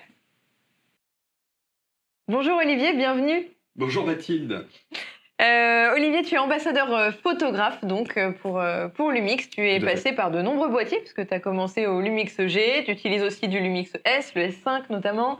Et là, du coup, tu es reparti avec le GH6 sur les routes de Miami puisque tu es parti avec Romain lors du tournage de la vidéo. Et donc, on a découvert la photo qu'on a juste derrière nous qui est donc une photo prise au mode 100 millions de pixels. Ouais. Moi, j'aimerais avoir ton avis sur la photo dans un GH6 et sur ce mode-là aussi. Alors là, la grosse surprise de ce boîtier, c'est ça, c'est ce mode 100 millions de pixels à main levée. On avait l'habitude des modes haute définition jusqu'à présent qui permettaient de faire des photos qui étaient très hautement définies. Malheureusement, il fallait se trimballer le truc insupportable que les photographes détestent, c'est-à-dire le trépied, puisqu'il fallait stabiliser la photo de telle manière que les micro-mouvements n'aillent pas impacter une ou plusieurs photos du mouvement du capteur qui allait assembler toutes ces photos pour en faire une photo haute définition. Donc là, on avait cette contrainte-là, on avait une autre contrainte qui était que si le second plan, par exemple, de la photo incluait des arbres qui bougeaient avec le vent, eh bien on se retrouvait avec des flous de bouger sur ces arbres-là. Donc du coup, moi, ça m'obligeait à travailler avec ce mode-là, avec des très courtes plages de mise au point, où j'avais effectivement tout cet arrière-plan qui était mis dans le bokeh. Voilà, donc c'était des petites contraintes, on pouvait les contourner, mais finalement, on se retrouvait quand même emmerdé d'une manière ou d'une autre par ces contraintes-là. Hein. Il y a toujours une contrainte de toute façon dans le métier de l'image, et là, les contraintes de ce mode-là, c'était celle-là. Et puis là, quand le GH6 nous a été donné, on nous a dit, il y a un mode haute définition à main levée. Et donc on s'est dit, bon, ok, moi dans ma tête, je me suis dit, comment ça peut bien marcher un truc pareil, quelles vont être les mauvaises surprises et quelles vont être les contraintes auxquelles je vais devoir faire face pour justement faire fonctionner ce truc-là correctement. Et la bonne surprise, ça a été que il n'y a absolument aucune contrainte. Hein. On le prend comme un boîtier d'appareil photo normal, on le branche sur le mode en question, on shoot, et puis il y a ce mouvement de capteur. Et puis peu importe s'il y a du vent ou pas, on se retrouve avec une photo qui est une photo parfaitement exploitable. À l'instar de cette photo-ci. Bon, alors là, évidemment, j'ai une très faible plage de mise au point, donc on pourrait croire qu'effectivement, ça aurait pu ne pas gêner l'arrière-plan ou quoi que ce soit, mais j'ai fait des photos avec des palmiers en plein vent, où effectivement, le feuillage du palmier est parfaitement défini, comme on s'attend à ce que ce soit sur une photo tout à fait standard. Donc là, on peut passer avec ce micro 4/3 sur un mode de photographie à 100 millions de pixels. C'est assez phénoménal à utiliser au final. Voilà. Oui, parce qu'on rappelle que ce mode, il fonctionne par mouvement de capteur, effectivement, lié à la stabilisation. Hein, c'est ce qui permet de contrôler le mouvement de ce capteur. Ça, c'est le deuxième vous avez 8 images consécutives en fait, qui sont prises et le boîtier va effectivement les exploiter au maximum. C'est pour ça qu'il y avait un risque, notamment dans les palmes du palmier. Voilà, parce que le temps qu'il fasse ce mouvement, évidemment, le palmier avait eu le temps de bouger. Et là, on a un logiciel qui est d'une performance absolument délirante, puisqu'il arrive à analyser correctement la photo pour justement compenser ça. Et je peux garantir qu'il n'y a aucun souci de flou de bouger, ne serait-ce que dans les feuillages d'un arbre. Donc là, c'est très compliqué pour un logiciel de faire la différence entre les palmes, les feuilles, etc., etc. Et bien là, ça marche parfaitement bien. Et ça, c'est dû en grande partie à cette architecture logicielle qui fonctionne très très bien, mais aussi à la stabilisation du boîtier GH6 qui est absolument phénoménale. Je sais que Romain en a parlé ou en parlera. Cette stabilisation, il y a vraiment un step de plus par rapport à ce qu'on trouvait sur d'autres boîtiers. Y compris sur les boîtiers plein format d'ailleurs. Là, on est sur une stabilisation qui a zéro défaut. Hein. C'est vraiment... je sais que quand on a été tester le G9, par exemple, on a été descendu à la seconde à main levée. Là, j'ai pas eu l'occasion de descendre au maximum de ce que je pouvais faire pour vraiment imaginer ce que c'était. Mais rien qu'avec le mode haute définition, je peux dire que la stabilisation, elle est phénoménale. Et donc, de manière plus générale sur la photo, est-ce que toi, c'est un boîtier que tu utiliserais en photo, que tu conseilles en photo ? Alors non, pas du tout. J'explique pourquoi. Il fait de la très bonne photo, c'est-à-dire que, comme je viens de le dire, il y a ce mode-là qui est phénoménal. Il y a le mode classique correctement éclairé à 200 ISO, on est très bien, on a un très beau piqué, il n'y a pas de souci. Le problème vient de l'architecture même du capteur. Voilà, là on est sur, à mon avis, ce qu'on peut mettre au maximum dans un micro 4/3, c'est à 25,2 millions de pixels. Plus on met de pixels dans un environnement clos comme la taille d'un capteur, en tous les cas le micro 4/3, et plus les photosites sont petits. Donc là on arrive sur des photosites qui sont très petits. C'est très très bien géré sur de la vidéo. Voilà, parce que le paquet a été mis sur le mode vidéo. Par contre, sur la photographie, on arrive très rapidement à une limite que j'ai estimée être aux alentours de 600 ISO, ce qui est peu pour de la photo. Alors, ça permet de travailler du matin après le lever du soleil jusqu'au soir au coucher du soleil. Après, on commence à être très ennuyé. Donc, évidemment, si quelqu'un vient me voir et me dit « Tiens, moi, je suis photographe à 80% de mon temps, puis je fais un peu de vidéo avec le chien, le chat, papy, mamie, etc. Est-ce que je dois prendre cet appareil photo ?» La réponse est complètement non. Il y a d'ailleurs, dans la gamme de Lumix, des appareils photo qui font très bien le job en vidéo. Depuis la dernière mise à jour du G9, on a une arme de destruction massive en termes de vidéo qui n'arrive pas au degré du GH6, mais qui permet pour n'importe qui ferait de la vidéo en amateur confirmé, même semi-pro, de faire des choses très très bien, avec aussi un appareil photo qui là ne souffre d'aucun défaut. Encore une fois, il faut bien que les gens comprennent que l'artisanat photographique, puisqu'on parle d'artisanat, c'est-à-dire que c'est la faculté à pouvoir créer quelque chose de ses propres mains avec sa propre vision du monde, grâce à un outil, nécessite d'avoir un bon outil pour la bonne utilisation. La chance qu'on a avec Panasonic, c'est que, bon, d'abord, tous les objectifs sont de très très bonne facture. En plus de ça, il y en a énormément d'autres qui sont compatibles, donc on n'a pas de problème à trouver ces objectifs-là.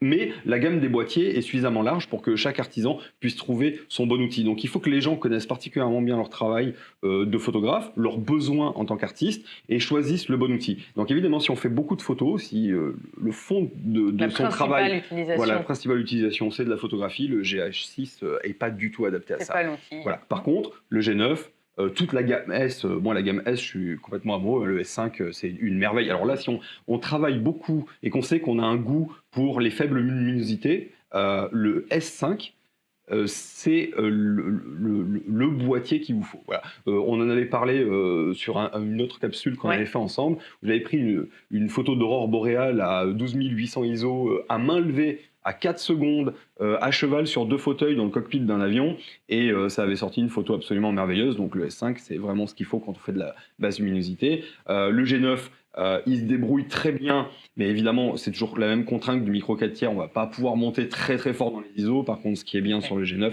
c'est ça rafale.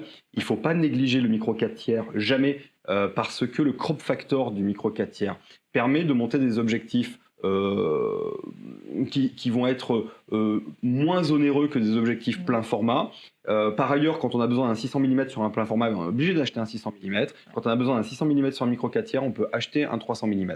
Donc, pour faire de l'animalier, du sportif ou n'importe quoi qui nécessiterait de la longue focale, par exemple, le micro 4 tiers, c'est celui que je prends, moi, si je dois aller en Afrique, par exemple. Voilà. Mais sans hésiter une seconde. Ah, évidemment, après, au poil de cul près, on va dire oui, mais la profondeur de champ, t'as des dilatats.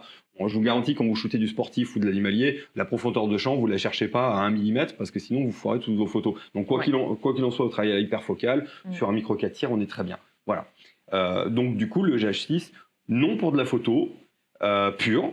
Par contre, quand on est vidéaste et qu'on fait un peu de photos, c'est sûr que le truc se débrouille très très bien. Et le mode 100 millions de pixels, la photo qu'on voit derrière, les petites aspérités qu'on voit sur la carrosserie, là au niveau du point chaud au-dessus du phare, c'est effectivement les micro-rayures de la carrosserie. Voilà. Et ça, avec du 100 millions de pixels, on y arrive. Et donc, si on travaille en studio, par exemple, pour répondre vraiment profondément à la question du GH6... toi qui exposes aussi tes photos en galerie. Oui, voilà. Alors, les millions de pixels, ça ne sert qu'à une chose, c'est la faculté à pouvoir imprimer sur des grands formats. Voilà, donc il faut être bien clair avec ça. Si vous n'imprimez jamais vos photos, utilisez un iPhone, hein, ça marche très bien. Si maintenant vous imprimez vos photos, sachez que quand vous imprimez en A4, c'est du 8 millions de pixels. Donc vous voyez qu'avec toute la gamme de Lumix, vous êtes largement à l'aise, puisque vous pouvez cropper dans un 25 millions de pixels. Voilà. Et ensuite de ça, quand vous attaquez sur du 100 millions de pixels, ça va vous permettre ou de cropper vraiment lourd dans l'image pour pouvoir en tirer un détail parce que ça vous plaît ou que vous avez un intérêt à faire ça, ou que simplement vous êtes très mauvais en cadre, mais ça arrive aussi à tout le monde, même aux meilleurs, hein, il faut bien les choses comme elles sont.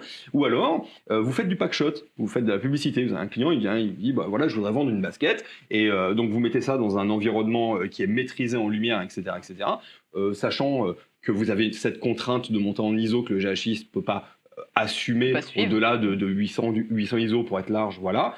Par contre, quand vous êtes bien éclairé comme sur un studio comme ça, vous mettez votre basket, vous mettez votre bazar à 100 millions de pixels, et là vous avez une photo que vous pouvez imprimer pour mettre sur Times Square sans problème aucun. Voilà. Donc là vous avez un outil qui vous permet de faire du packshotting, de la publicité, de la photo d'art, etc., à condition de bien comprendre la contrainte de cette gestion de la luminosité. Mais si vous ne rentrez pas dans ce domaine-là, là vous avez quelque chose qui fait du cinéma en image vidéo, et vous avez quelque chose qui va vous permettre d'aller sur de la publicité ou n'importe quoi d'ailleurs, parce que qui peut le plus peut le moins. Hein. Sachant qu'on rappelle que le niveau d'ISO dont tu parles, on parle bien de photos.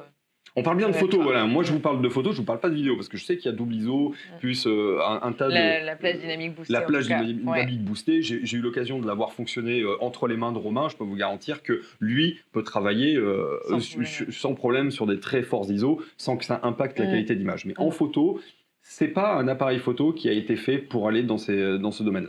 Voilà.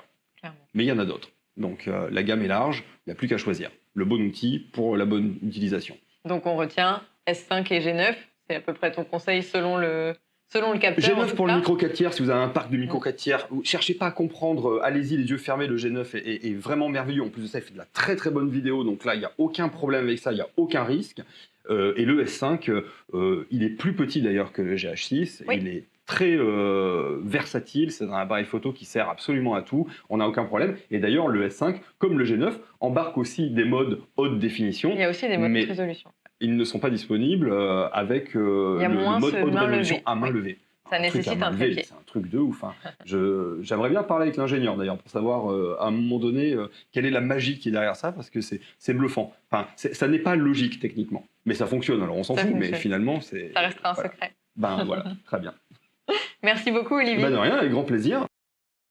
Alors pour compléter le retour d'Olivier justement sur la photo, moi ce que j'aimerais savoir c'est votre retour sur un hybride, si j'ose dire, entre la photo et la vidéo. Finalement, est-ce que si je veux faire plus de vidéos et un petit peu de photos, est-ce qu'on garde quand même une polyvalence photo-vidéo sur ce boîtier ou non? Ah bah si, oui, moi je dirais clairement. Enfin, après, quand tu vois comment on t'amène le boîtier, tu comprends bien qu'on n'est pas trop orienté photo avec ce boîtier, mais c'est sûr qu'il reste totalement polyvalent. Maintenant, comme l'a souligné Olivier, moi j'ai testé, dès que j'ai vu sur papier le 100 millions de pixels à main levée, je l'ai testé, d'ailleurs j'ai fait une petite capsule sur ma chaîne YouTube où je suis monté dans la montagne faire ces images de glaciers là, et c'est vrai que c'est franchement bluffant. Alors, on connaît la stabilisation du GH5 d'ailleurs qui est vraiment assez énorme. D'ailleurs on a des fonctionnalités avec une mire qui nous permet de voir le travail super impressionnant qui vient d'ailleurs DS. Effectivement, on a une mire qui nous permet effectivement de se challenger pour essayer de laisser le petit bouton vert au milieu de la cible. Et tant qu'on est dans la cible, ben on est stable. Et donc je me suis dit, ok, c'est vrai qu'ils sont costauds à ce niveau-là, donc à tester. Et donc j'ai été testé, et franchement, comme l'a dit d'ailleurs Olivier à ce sujet-là, le palmier qui était en mouvement qu'Olivier a fait, c'est vraiment totalement bluffant, visiblement, même quand il y a un petit peu de mouvement dans l'image. Il faut expliquer aux gens quand même, avec 100 millions de pixels, on peut cropper, donc zoomer dedans. Énorme. Donc, il y a bien sûr un grand affichage ou du crop. Oui, et puis après, les applications sont évidentes. Le paysage, super léché pour les expos, de la galerie, de poster, tout ce qu'on veut, ou de la nature morte. Et moi, je connais énormément de photographes de nature morte qui font de la pub en nature morte, des choses comme ça. C'est le genre d'applications qui sont effectivement séduisantes. Mais pour le reste, ça reste effectivement un bon appareil photo aussi, je pense. Oui, en revanche, dans ton utilisation, Bernard, qui est principalement vidéo et un peu photo quand ça t'arrive, là, c'est tout à fait possible. Ah oui, complètement, oui, tout à fait. On avait une question de Yannick sur la photo, justement. Donc ça, on va y répondre très rapidement. Est-ce qu'on peut prendre des photos pendant l'enregistrement vidéo? Non, ce n'est pas possible. En revanche, là, par contre, c'est toi, Bernard, qui l'a utilisé. On a vu les images tout à l'heure. C'est absolument possible de... On fait les screenshots. Voilà. Tout à fait. Et franchement, c'est quelque chose que je fais déjà depuis longtemps. Les screenshots, sans problème. Je fais avec le copie d'écran pour les... Oui, voilà. Donc, en gros, je suis dans ma table de montage, sur Premiere Pro en l'occurrence, et je fais une capture d'écran. Je peux la sauvegarder en TIFF, en PNG, etc. Et du coup, aujourd'hui, on communique beaucoup sur les réseaux, Instagram, etc. On le sait. Et franchement, c'est tout à fait bluffant. C'est pas de l'image vraiment photographique pure et dure, mais pour pas mal d'utilisations. Pour un écran, en tout cas, pour une taille d'écran. Complètement. Le niveau de qualité qu'on a au niveau de l'image vidéo permet franchement de sortir énormément de photos, en tout cas de style image. Alors on en a déjà un peu parlé, Romain a commencé à nous l'exposer. Effectivement, le GH6 a un nouvel écran. On va parler un peu plus de l'ergonomie de ce boîtier. Un écran qui est donc à la fois inclinable et orientable. Donc Romain, tu vas nous montrer à la caméra justement ce que ça donne cet écran et pourquoi on a ajouté la possibilité de l'incliner finalement. En fait, donc on a la même possibilité comme le GH5 et les autres boîtiers d'avoir l'écran inclinable comme ça, mais surtout il y a des gens qui s'en sont plaints et à juste titre. Lorsqu'on utilise un câble HDMI, lorsqu'on branche ces boîtiers-là pour un enregistrement externe, moniteur, etc., ou l'USB-C d'ailleurs. Ou USB-C, exactement. Mais là, la HDMI, elle est grosse parce que c'est du HDMI A. C'est important de le préciser quand même. C'est du lourd. C'est du full, quoi, en tout cas. C'est bien solide. Mais du coup, ils ont rajouté cette fonction d'incliner aussi comme ça l'écran. Et on a la possibilité, comme ça, de pivoter tranquillement l'écran. La tranche, peut-être. On voit bien. Ouais. Voilà. Et qu'en gros, ça passe, quoi. Parce que avant, en gros, c'était ça. Voilà. Ça nous bloquait. Donc là, maintenant, on a la possibilité de le tourner comme on veut. Donc ça, c'est vraiment pratique. Et voilà, on peut même s'en servir aussi comme ça, c'est-à-dire même sans la HDMI, après. On peut se l'incliner aussi comme ça. Et puis, voilà. On fait vraiment sans le sortir complètement. Donc c'est vraiment cool. Et pour revenir sur la HDMI, effectivement, on est donc sur une HDMI type A, qui plus est 2.1, qui va permettre d'avoir accès à à toutes les possibilités qui arriveront par la suite dans le futur et qui seront obligatoirement compatibles avec du 2.1. On a déjà le 2.1. Et Lumix, c'est quand même pointilleux avec ce genre de petits détails aussi. Il livre pour tous ses boîtiers un HDMI lock. Ouais, dans tout tous à ces fait. boîtiers. Donc, on le voit à l'écran d'ailleurs sur l'image. Voilà, et en fait ça c'est mine de rien, c'est indispensable parce que ça évite de prendre du jeu, ça évite qu'on arrache la HDMI, etc. Donc ça c'est livré dans le carton avec, ça c'est plutôt cool. Et ensuite, on a eu une question, toujours sur cette même trappe, on a parlé de l'USB-C, on a eu une question sur l'autonomie. Donc, quelle est l'autonomie du GH6 par rapport au GH5 ou au GH5S? Donc, ce qu'il faut savoir, c'est que moi, j'ai l'information en photo et en vidéo. En photo, on est à 850 images d'autonomie avec la batterie, qui est d'ailleurs une nouvelle batterie, j'en profite pour le préciser. On est en fait sur la batterie du S5, donc c'est exactement la même batterie. Il est possible d'utiliser la batterie du GH5 dans le GH6, mais vous allez être limité. Alors déjà, de par le fait qu'il y a beaucoup plus de caractéristiques qui sont ajoutées dans le GH6, la batterie du GH5 sera assez faible et ne va pas tenir très longtemps. Ouais. Et en plus de ça, ça va vous bloquer certaines fonctionnalités. Ouais. Donc ça dépanne, on va dire que ça dépanne, mais c'est quand même bien préférable d'utiliser les batteries S5 et GH6, qui sont les mêmes. Donc ça, c'est pour la photo. Il faut bien activer le mode écho. Au moins en photo pour avoir cette autonomie longue durée. Et en vidéo, on est sur une autonomie à 1h30. Voilà, on a 1h30. Qui a été validée par le très bon youtubeur DSLR Shooter, Caleb. Il a testé, il est à 1h30, je crois, d'enregistrement. Ça correspond. Donc voilà, après, c'est des boîtiers aussi, qui sont gourmands, quoi. Enfin, 1h30, en tout cas. Il faut quand même savoir qu'on a tout ça, tous ces modes. Il y a un ventilo, c'est aussi pour nous amener tout ça. Mais sachant après, que il faut vraiment penser, il faut vraiment penser maintenant USB-C. On l'alimente en direct avec une batterie externe. C'est vraiment un nouveau mode de fonctionnement, un peu comme votre téléphone. Vous n'allez pas vous balader tout le temps avec votre chargeur. Avec votre téléphone, souvent vous avez dans le sac une batterie externe et vous alimentez de temps en temps. Là, pour votre shoot, vous mettez ça. Et on en parlait hier d'ailleurs. Même maintenant, on n'a presque plus envie de sortir le chargeur pour mettre la batterie. On prend la batterie externe ou même la lime, et on alimente directement le boîtier pour recharger même. Donc si on l'éteint, il recharge la batterie. Et si on l'allume, il est en fonctionnement normal et il fonctionne sur la batterie externe. Et il recharge la batterie interne en même temps. Ouais, donc ça c'est vraiment cool. Et maintenant, sans être branché, on le disait tout à l'heure, il n'y a aucun de nous deux, par exemple, qui va travailler, qui va faire un plan d'1h30.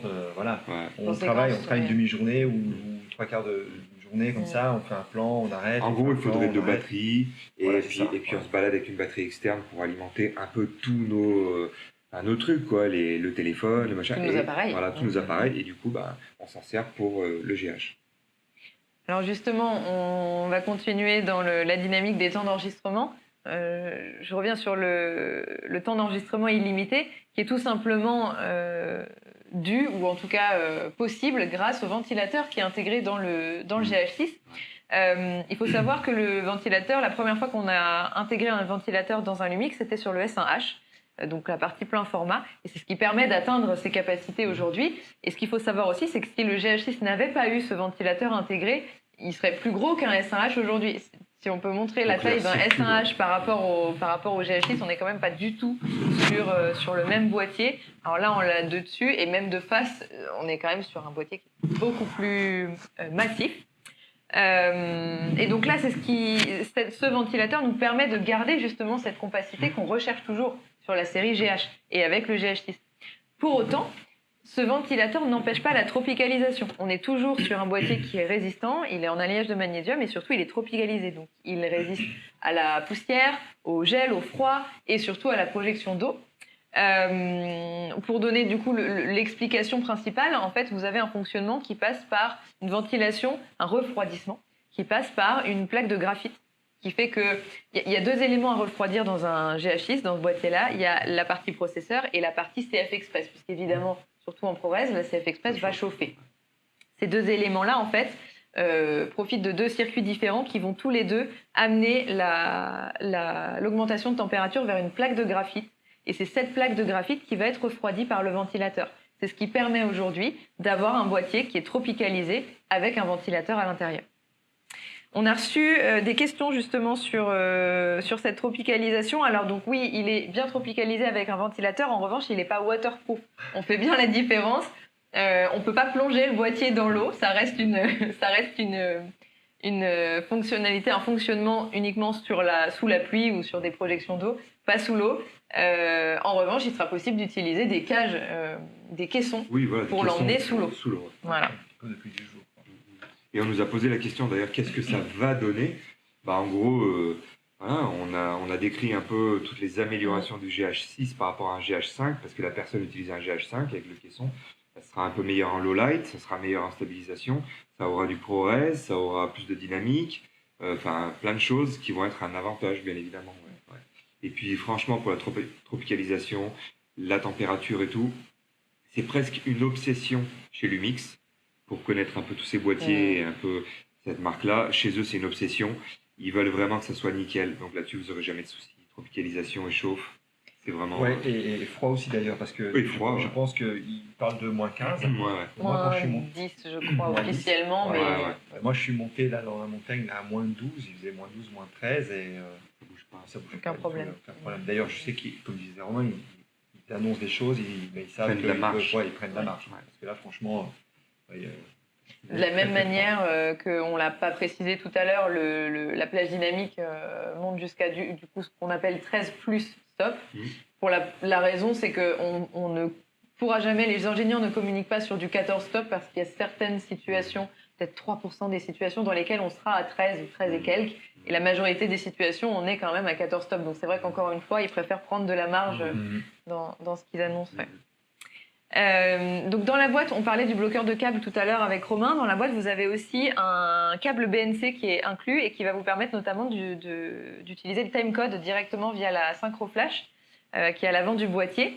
Vous avez un viseur qui est toujours un viseur OLED et puis le slot CF Express. C'est vrai qu'on parle de la CF Express tout à l'heure, mais c'était important aussi de garder un slot SD dans le boîtier. Donc vous avez la possibilité d'utiliser les deux. Tant que j'y suis sur Bernard qui nous fait une super présentation du GH8. Téléachat, parfait. On a deux boutons d'enregistrement vidéo, un au-dessus et un à l'avant du boîtier. Ça vous est utile notamment en facecam par exemple. Vous avez accès au bouton à l'avant. Et puis, inspiré aussi des Lumix S, on a deux Tolly Light, une à l'avant et une à l'arrière du boîtier qui vous permettent de bien indiquer que vous êtes en enregistrement. Et toujours aussi, parce qu'on a tellement demandé qu'on est content le règle rouge, le cadre rouge. Lorsque vous enregistrez, tout votre frame, tout votre cadre est rouge, donc on peut le désactiver si vous voulez. Là, on voit la Dolly Light ici. Et à l'avant. Et à l'avant ici. Qu'on peut d'ailleurs désactiver évidemment. On peut désactiver pour soi-disant l'autonomie, mais franchement... Pour la discrétion, Ouais, complètement, Mais vaut mieux le garder. Et ça, vraiment, le cadre rouge, c'est exceptionnel parce que ça paraît très, très, très bête. Mais on en a parlé très souvent parce qu'avant, justement, le problème, c'est qu'il y avait un clignotement au niveau de la LED. Et du coup, donc sur l'écran, on n'avait que ça. Et du coup, on tourne la tête 2 secondes et puis en fait, on a l'impression qu'on ne rec pas. Donc on appuie, en fait, on recait, etc., etc. Bref, le cadre rouge règle le problème. Et ce qui est cool, c'est qu'on nous a écoutés parce qu'on a demandé ça pendant plusieurs années et ils l'ont implémenté. Donc ça, c'est bien. Il y a d'autres cadres qui sont aussi issus de la gamme plein format. Il y a un marqueur de cadre qui vous permet d'enregistrer. Comme je l'ai fait si vous voulez enregistrer en vertical, par exemple, vous avez la possibilité mais alors après, ce qui intéresse les gens qui mettent des bandes noires aussi, vous avez la possibilité de régler l'opacité, tout ce que vous voulez. Et donc la taille ici, là, vous voyez... la couleur du cadre. La couleur du cadre et tout ça, pour avoir donc du 2,35. Et effectivement, la transparence, comme tu le disais, parce que si on veut, par exemple, faire une espèce de letterbox, on appelle boîte aux lettres, du coup, on peut voir par transparence ce qui reste encore dans le cadre et le cas échéant, pouvoir adapter son cadre pendant le plan parce qu'on voit ce qu'on a de disponible dans le champ. J'en profite juste parce qu'on a ce plan-là, par au-dessus, là. Petite nouveauté un peu qu'il y avait sur le S1H aussi, on a dans le display, on tombe sur ce genre d'écran-là où vous avez la possibilité de régler directement toutes les choses qui sont à l'écran, qui sont en gris clair. En fait, en gris foncé, on ne peut pas les changer. Mais par contre, vous avez en gris clair la possibilité d'accéder directement au réglage. Donc ça, c'est vraiment énorme. Vous avez la possibilité de régler votre volume, tout. Et ça, c'est le genre de truc, ça, c'est implémenté sur les Blackmagic. Et c'est des choses qui plaisent vraiment aux gens parce que si on est devant en train de tourner, on a un moniteur externe, voilà, on se met dans ce mode-là, on surveille un petit peu tous nos réglages en un clin d'œil. Donc on peut rien rater. Voilà. Et je pense aussi aux broadcasters, au monde du broadcast. On a un nouveau marqueur qui apparaît sur le GH6 qui s'appelle le marqueur de zone de sécurité, qui là va permettre d'indiquer un cadre dans lequel, quel que soit l'écran sur lequel on diffuse le contenu, ça passe et ça sortira pas du cadre. Ça, c'est des petites choses qui effectivement sont complètement issues des retours des utilisateurs que Lumix intègre dans les nouveautés. Et il y a aussi des petites nouveautés sur le focus, justement. Ouais. Vous avez ce qu'on appelle le focus de transition, qui va vous permettre de sélectionner la position de départ et la position d'arrivée et de faire un focus qui est complètement une transition qui va être complètement fluide. On l'avait déjà sur GH5. Sur GH5, vous l'aviez déjà. On l'avait déjà, mais surtout, alors c'est marrant. La nouveauté, c'est le manuel focus. Non, avant ça, la nouveauté, c'est surtout que maintenant, ça arrive après. Non, la nouveauté sur le GH6, c'est que vous avez accès à cette fonction avec les 3 boutons qui sont sur le dessus. Parce que sur le GH5, c'était tactile. Exact. Et donc là, c'est beaucoup plus pratique. Beaucoup mieux. Pas testé encore, effectivement. Mais donc, en fait, non, mais je veux parler de mon truc parce que pour moi, c'est un game changer et j'arrête pas d'en parler parce que on l'a réclamé, mais surtout pas pour faire les chiants, tout simplement parce que c'est hyper important. On a la possibilité maintenant d'avoir le zoom dans l'image pendant qu'on enregistre.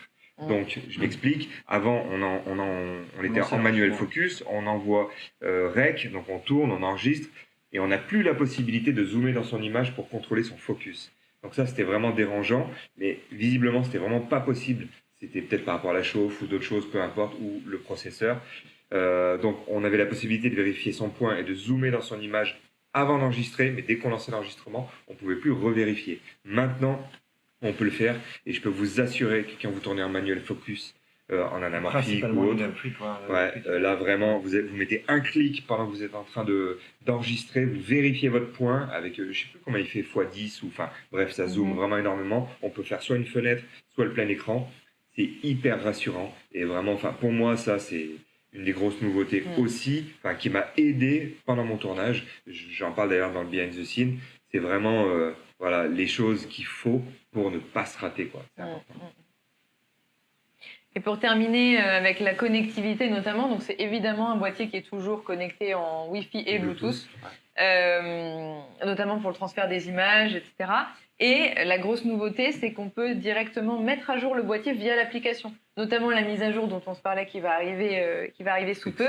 On va pouvoir la mettre à jour directement via l'application. Donc ça, c'est un gain de temps. Et effectivement, on peut aussi toujours faire du tethering directement en USB avec le boîtier pour avoir accès à un écran plus grand, tout simplement pour le shooting, à la fois en photo et en vidéo. On a terminé, ou presque, sur le GH6. Je voulais simplement revenir sur le fait qu'on a beaucoup d'optiques qui sont disponibles en micro 4 tiers. Alors évidemment, on a les optiques qui sont en natif chez Lumix. On a parlé des optiques anamorphiques. Il y a évidemment beaucoup d'autres optiques qui sont compatibles avec la monture micro 4 tiers, et notamment tous les objectifs Olympus aussi, qui sont compatibles avec les Lumix G, et notamment 2 nouvelles optiques qui sont sorties cette dernière année, donc la 10-25 et la 25-50, toutes les deux à f1.7 constant. Et ça, Bernard, toi tu les as beaucoup utilisées, tu les utilises. En fait, elles sont superbes parce que leur qualité optique, évidemment, alors elles ouvrent à 1.7. Alors, ce n'est pas uniquement un gain en luminosité. Il faut savoir que pour arriver à cette performance en termes de luminosité d'un objectif, c'est aussi la qualité optique. Évidemment, on n'obtient pas uniquement en élargissant le flux de l'optique, je dirais, une luminosité. Il faut aussi une qualité optique inhérente vraiment aux éléments utilisés. Et là, franchement, c'est 2 bijoux. Moi, j'ai beaucoup utilisé le 1235 avec le GH5 à l'époque. C'était pour moi l'espèce de 4K. La référence. Ouais, c'était vraiment l'optique à tout faire. Et là, franchement, avec 1.7, ce sont 2 optiques pour moi extraordinaires. Qualité de fabrication, il faut les avoir dans les mains. C'est vraiment, elles ne sont pas lourdes en fait, étonnamment. Quand on les voit comme ça, on a l'impression qu'elles sont très lourdes. Elles ne sont pas si lourdes que ça en fait. Alors, je les adore. On va faire une petite conclusion sur le GH6. La première information pour ceux qui effectivement nous ont posé la question, c'est qu'il est disponible. Il arrive, là il est en train d'arriver dans les magasins, certains magasins l'ont déjà et d'autres il y a des gens qui l'ont déjà dans les groupes. Donc arrivé en mars. On nous a posé la question des avantages principaux qu'on a par rapport au GH précédent, par rapport au GX de la gamme Lumix aussi. Je pense qu'on a plus ou moins répondu déjà à la question. C'est un boîtier full vidéo. Grosse nouveauté vidéo, voilà, exactement. Et puis on a Damien qui nous a demandé finalement à qui s'adresse le GH6. Est-ce que c'est plutôt pour de l'achat, de la location? Vous allez y répondre aussi, mais moi j'ai envie de dire les deux. Si on n'a pas les moyens effectivement d'acheter le GH6 et que c'est pour une seule production, on peut effectivement le louer, hein, il y a des loueurs qui le proposent. En revanche, il est aussi évidemment possible de l'acheter et surtout de l'utiliser en caméra A ou en caméra B. Les deux sont possibles. On a parlé tout à l'heure de la compatibilité avec les VariCam, les Everone et les S1H notamment. C'est un boîtier qui est tout à fait complémentaire avec des caméras plus professionnelles. Il y a une chose qui est vraiment importante avant qu'on oublie de le dire, c'est ce qu'on disait par rapport au fait que le GH5 et le GH5S restent sur le marché. Ouais, donc on parle de consumérisme et de forcer les gens avec un nouveau produit et tout. Non, en fait, c'est pas ça. Il y a la possibilité d'avoir ce boîtier-là. Si on en a besoin, envie de se faire plaisir, peu importe. Mais par contre, sachez qu'il y a encore le GH5 qui est en vente. C'est un top boîtier. Même le GH4, on fait encore des super images avec. Il y a le GH5S, quand les gens nous disent « Ouais, mais moi, je veux le low light. » Prends un GH5S ou prends un Lumix S. Mais après, ça veut dire que si tu as des objectifs micro 4 tiers, il va falloir que tu changes. Mais en tout cas, voilà, il y a ce qu'il faut. Et donc, consumérisme, moi, j'aime en tout cas le fait qu'il y ait encore ces autres modèles-là qui sont dispo à la vente. Parce que comme ça laisse choisir. Et donc, ceux qui veulent vraiment un boîtier avec toutes ces nouveautés, ils le prennent. Sinon, ils prennent autre chose. GH5 moins cher, GH5S low light. Et là, par contre, on a parlé de tous les avantages qu'il a. Ça va être forcément ProRes, le 4K 120, très important. Et puis, voilà, il y a plein de choses. Vraiment, la définition supplémentaire. Et puis, toutes les nouveautés d'ergonomie. Et puis, voilà, c'est très nombreux. Mais voilà, il y a le choix, en tout cas. Ça qui est important. Oui. Le GH6 permet ensuite de passer une étape supérieure et de rentrer dans une nouvelle dimension créative. C'est ça. Mais effectivement, les GH5, GH5S ont aussi leur mot à dire et leurs avantages. Moi, pour terminer, je voudrais vous poser une dernière question à chacun. Si vous avez une chose à retenir du GH6, s'il y a une seule chose à dire pour ceux qui sont arrivés tout de suite par la fin de la vidéo, qu'est-ce qu'on retient ? Bernard, allez, lance-toi, c'est ton tour. Moi, je dirais, c'est pas une question facile en fait, parce que moi, personnellement, j'ai du mal. Alors, je connais déjà la réponse de Romain, je crois me douter de la réponse de Romain. mais moi, je veux dire, je peux pas m'arrêter à une spécificité. Moi, je dirais que on l'a dit tout à l'heure, pour moi, c'est un S1H en micro 4 tiers, avec toutes les qualités du micro 4 tiers. Ça veut dire, il est compact, il est léger. Les optiques de la gamme sont légères et compactes elles aussi, mais c'est un monstre en vidéo. Donc, je me sens tout à fait à l'aise avec lui parce qu'il va pouvoir répondre à n'importe quelle demande. Je ne vais pas me sentir, quel que soit le job sur lequel je suis, je sais que c'est une espèce de canif suisse. Voilà. Donc là, pour moi, c'est vraiment un tout, en fait. Je ne peux pas pointer du doigt. Alors, quelle réponse je vais vous apporter? C'est ça, le vrai suspense. Vu que j'alterne entre Color Science et 4K 120, après j'ai même envie de rajouter l'Anamo parce que je vois mon montage et en fait je me rends compte que vraiment c'est pour ça que on est bien chez Lumix et qu'on reste chez Lumix. Vous savez très bien par rapport à ce qu'on dit d'habitude, on aime ces boîtiers et on reste pas ce qu'on aime. Et c'est des boîtiers qui sont hyper orientés cinéma, avec des outils pour le cinéma, avec la possibilité d'avoir des setups comme ça. Le format natif 4 tiers pour faire du x2, moi je suis content. Mais vraiment le step, je le redis, lorsque j'ai vu mes premiers rushs au GH6, j'ai vraiment fait waouh, parce que j'ai vu vraiment une énorme différence par rapport au GH5. Yeux fermés, si on fait le blind test, ça se voit quoi. Et notamment donc dû à la dynamique, à la color science qui est vraiment changeante. Et puis ma nouveauté préférée, en tout cas, c'est le 4K 120 de très bonne facture, très bonne qualité. Bon, alors on va essayer de retenir tout ça. Ouais. En tout cas, merci beaucoup à vous deux d'être venus. En termes d'actualité ou du moins de contenu disponible, donc Romain, on retrouve sur ta chaîne la vidéo qui a été tournée donc à Miami avec le GH6. Miami Story. Voilà, Miami Story. On retrouve aussi ce qu'on appelle un behind the scene, donc un microfilm, on va dire, dans lequel on te suit justement dans ton utilisation du GH6 et dans la création de cette vidéo à Miami, tout à fait. Et toi, Bernard, donc on peut retrouver effectivement aussi ta vidéo dans ces étoiles. Oui, j'ai ma chaîne en anglais et j'ai ma chaîne en français. Et la chaîne en français, c'est promis, cette fois-ci, je m'en occupe beaucoup plus régulièrement parce que c'est très sympa. Je me rends compte que j'échange beaucoup en fait avec la communauté. Donc, vont l'occuper. Donc là, tu parles de YouTube. Hein. Ouais, YouTube. YouTube. Et on retrouve aussi, alors cette fois-ci sur la chaîne de Lumix France, tes capsules, parce que tu as créé plusieurs capsules sur ton utilisation du GH6. Alors j'en avais fait pour la gamme S, et effectivement j'en ai sorti toute une série sur l'utilisation que je fais du certaines fonctionnalités particulières sur lesquelles tu reviens. Et moi, si j'arrive à enfin la finir bientôt, formation sur le Lumix S5 aussi. Je travaille dessus, je suis à 80%, mais là il y a eu beaucoup de choses avec l'arrivée du GH6. Donc une formation numérique qui sera en vente en ligne sur le Lumix S5 parce que j'ai eu énormément de demandes. Et je sais que ça intéresse les gens. Bernard, lui, il a les siennes sur tuto.com. Il a plein de formations sur le GH5, etc., etc. Donc forcément, il faudra qu'on se penche aussi sur le tuto du GH6 parce qu'on nous le demande déjà. Et voilà, parce que c'est des appareils sur lesquels il faut passer du temps.